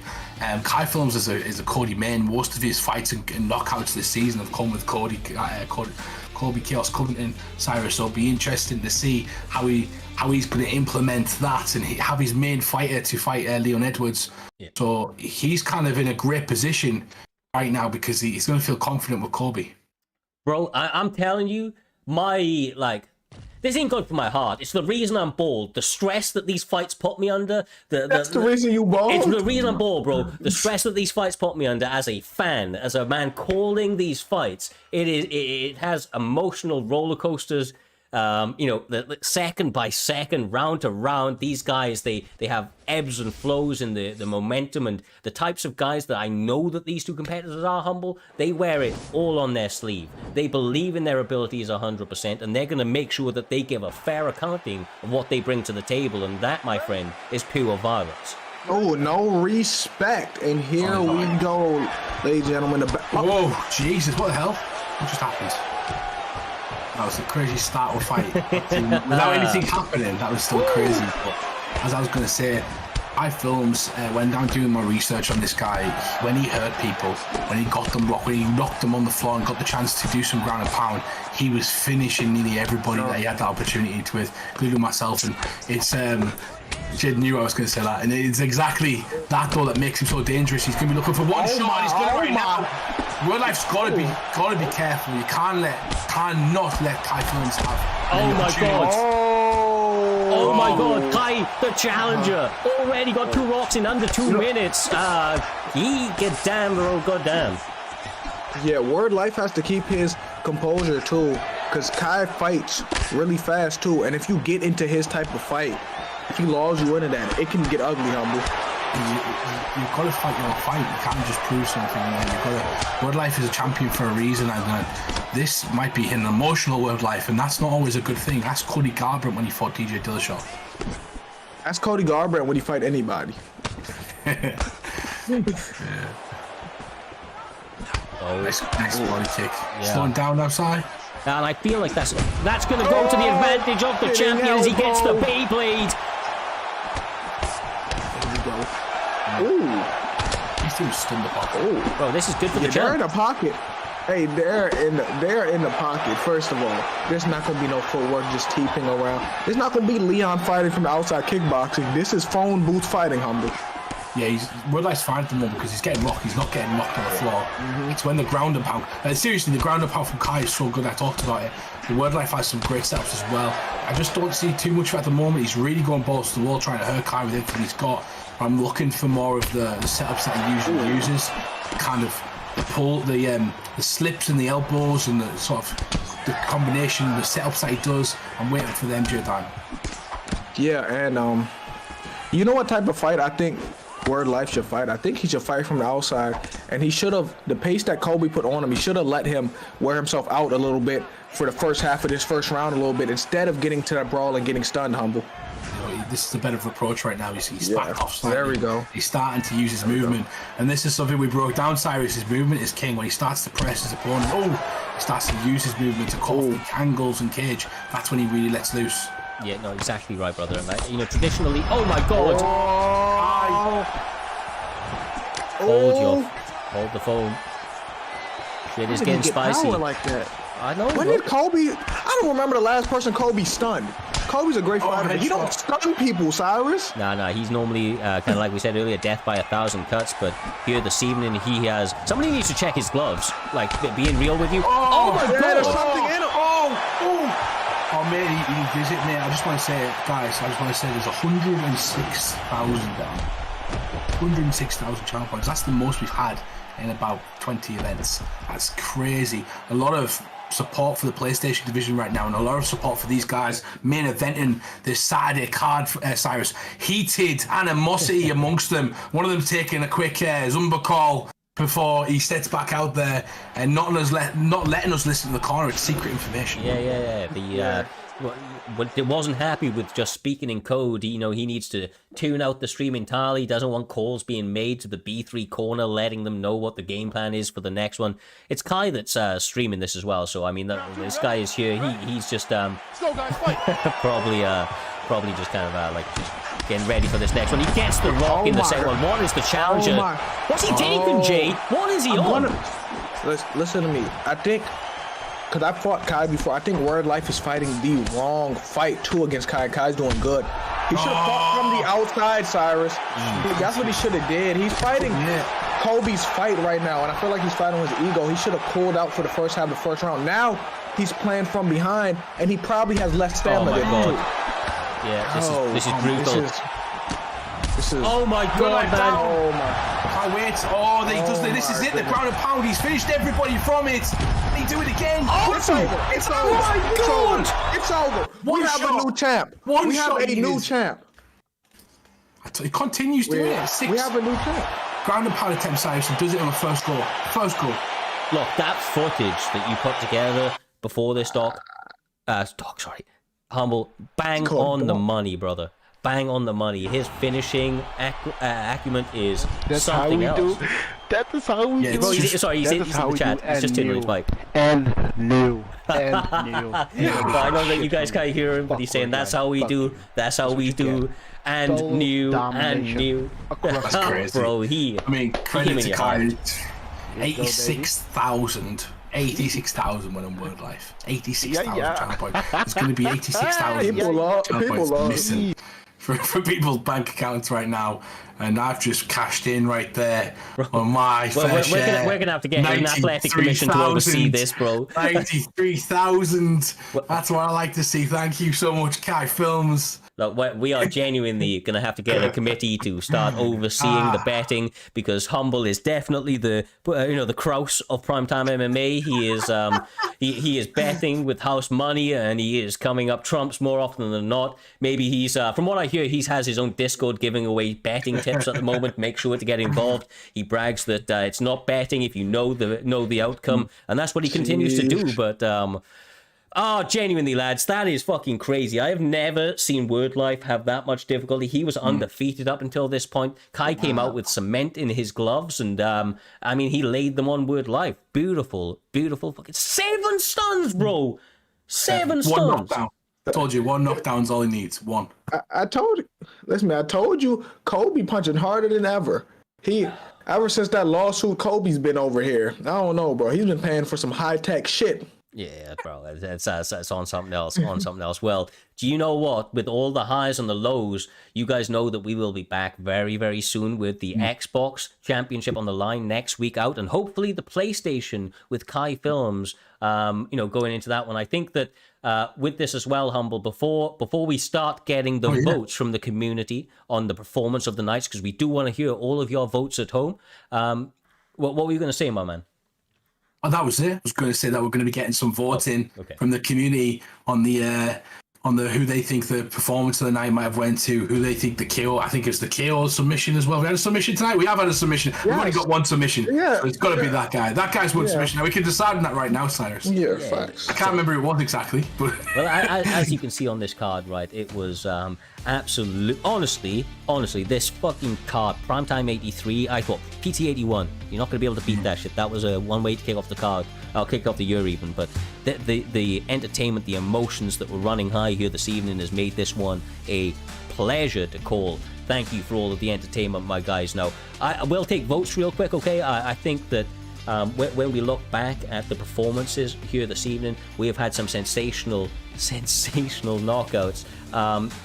Who was the... Sorry, I'm trying to remember the front kick from the front kick knockout from the Ultimate Cheater. I think that's my KO of the night. It was Austin, right? That was Austin. I cannot remember. I need some help from the back because I cannot remember the. Well, what we'll actually try and do, we got a flying knee knockout. Oh shit! Yeah, there was a flying knee knockout as well, wasn't there? Sorry, let me see if we can do this real quick. I've never tried to do this before, so please bear with me. But I'm going to see it since we are still live, whether or not I'm actually going to be able to pull this up as we speak. The fights themselves, but. Yeah, we can actually do this, man. We got Ed Parker and Apollo. Obviously, they had one hell of a fight to kick off the card. I think that's probably my personal fight of the night. That was a good fight. That was Ed Parker and Apollo. I'm not even. We don't need a vote for that. Yeah. We don't need a vote for that. That was fight of the night. Apollo versus Ed Parker was a fantastic fight, J-Time. We had that. I do believe the crane kick was the knockout of the night. If you ask me personally, hey, that crane kick almost killed a man. Yeah, I don't know who it was. I cannot remember. Golly, our memories, Dan. It was Austin JG. I have gone back and checked. So that was Austin JG up against Evo. We have Moolah with submission of the night, because he got that. We do have Hoo as a contender for KO of the night as well, from what I'm seeing here. So we're just going to skip forward to quickly check that as well. Give me one moment. If we've got in the performance of the night, it's got to be probably going to have to be Driz. Driz, I think that's a good pick as well. Yeah. Driz shocked us all with Trixie, took him out and just had a flawless performance. Essentially, there was a few other guys, but to do it to Trixie, I think that's kind of the key. Yeah. He did it against Top Flight. We did it for you. Yeah, Camelot was also in there as well. So I think we've had a couple of votes. We'll continue this in the Discord. So if you haven't already, make sure to join into the Discord. Get involved with all of the community. We have ever-evolving content coming via Primetime's Twitch. Of course, our YouTube. We have now all of the other socials firing on full cylinders, and continue to expect to see bigger and better highlights coming out as we continue to put on these events, and hopefully more promotional packages that we saw a little bit earlier on.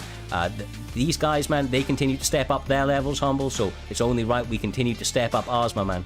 Yeah, 100%. Prime Time is growing, Prime Time's getting bigger, and make sure to join the raid at the end of the stream, guys. We'll see you next week.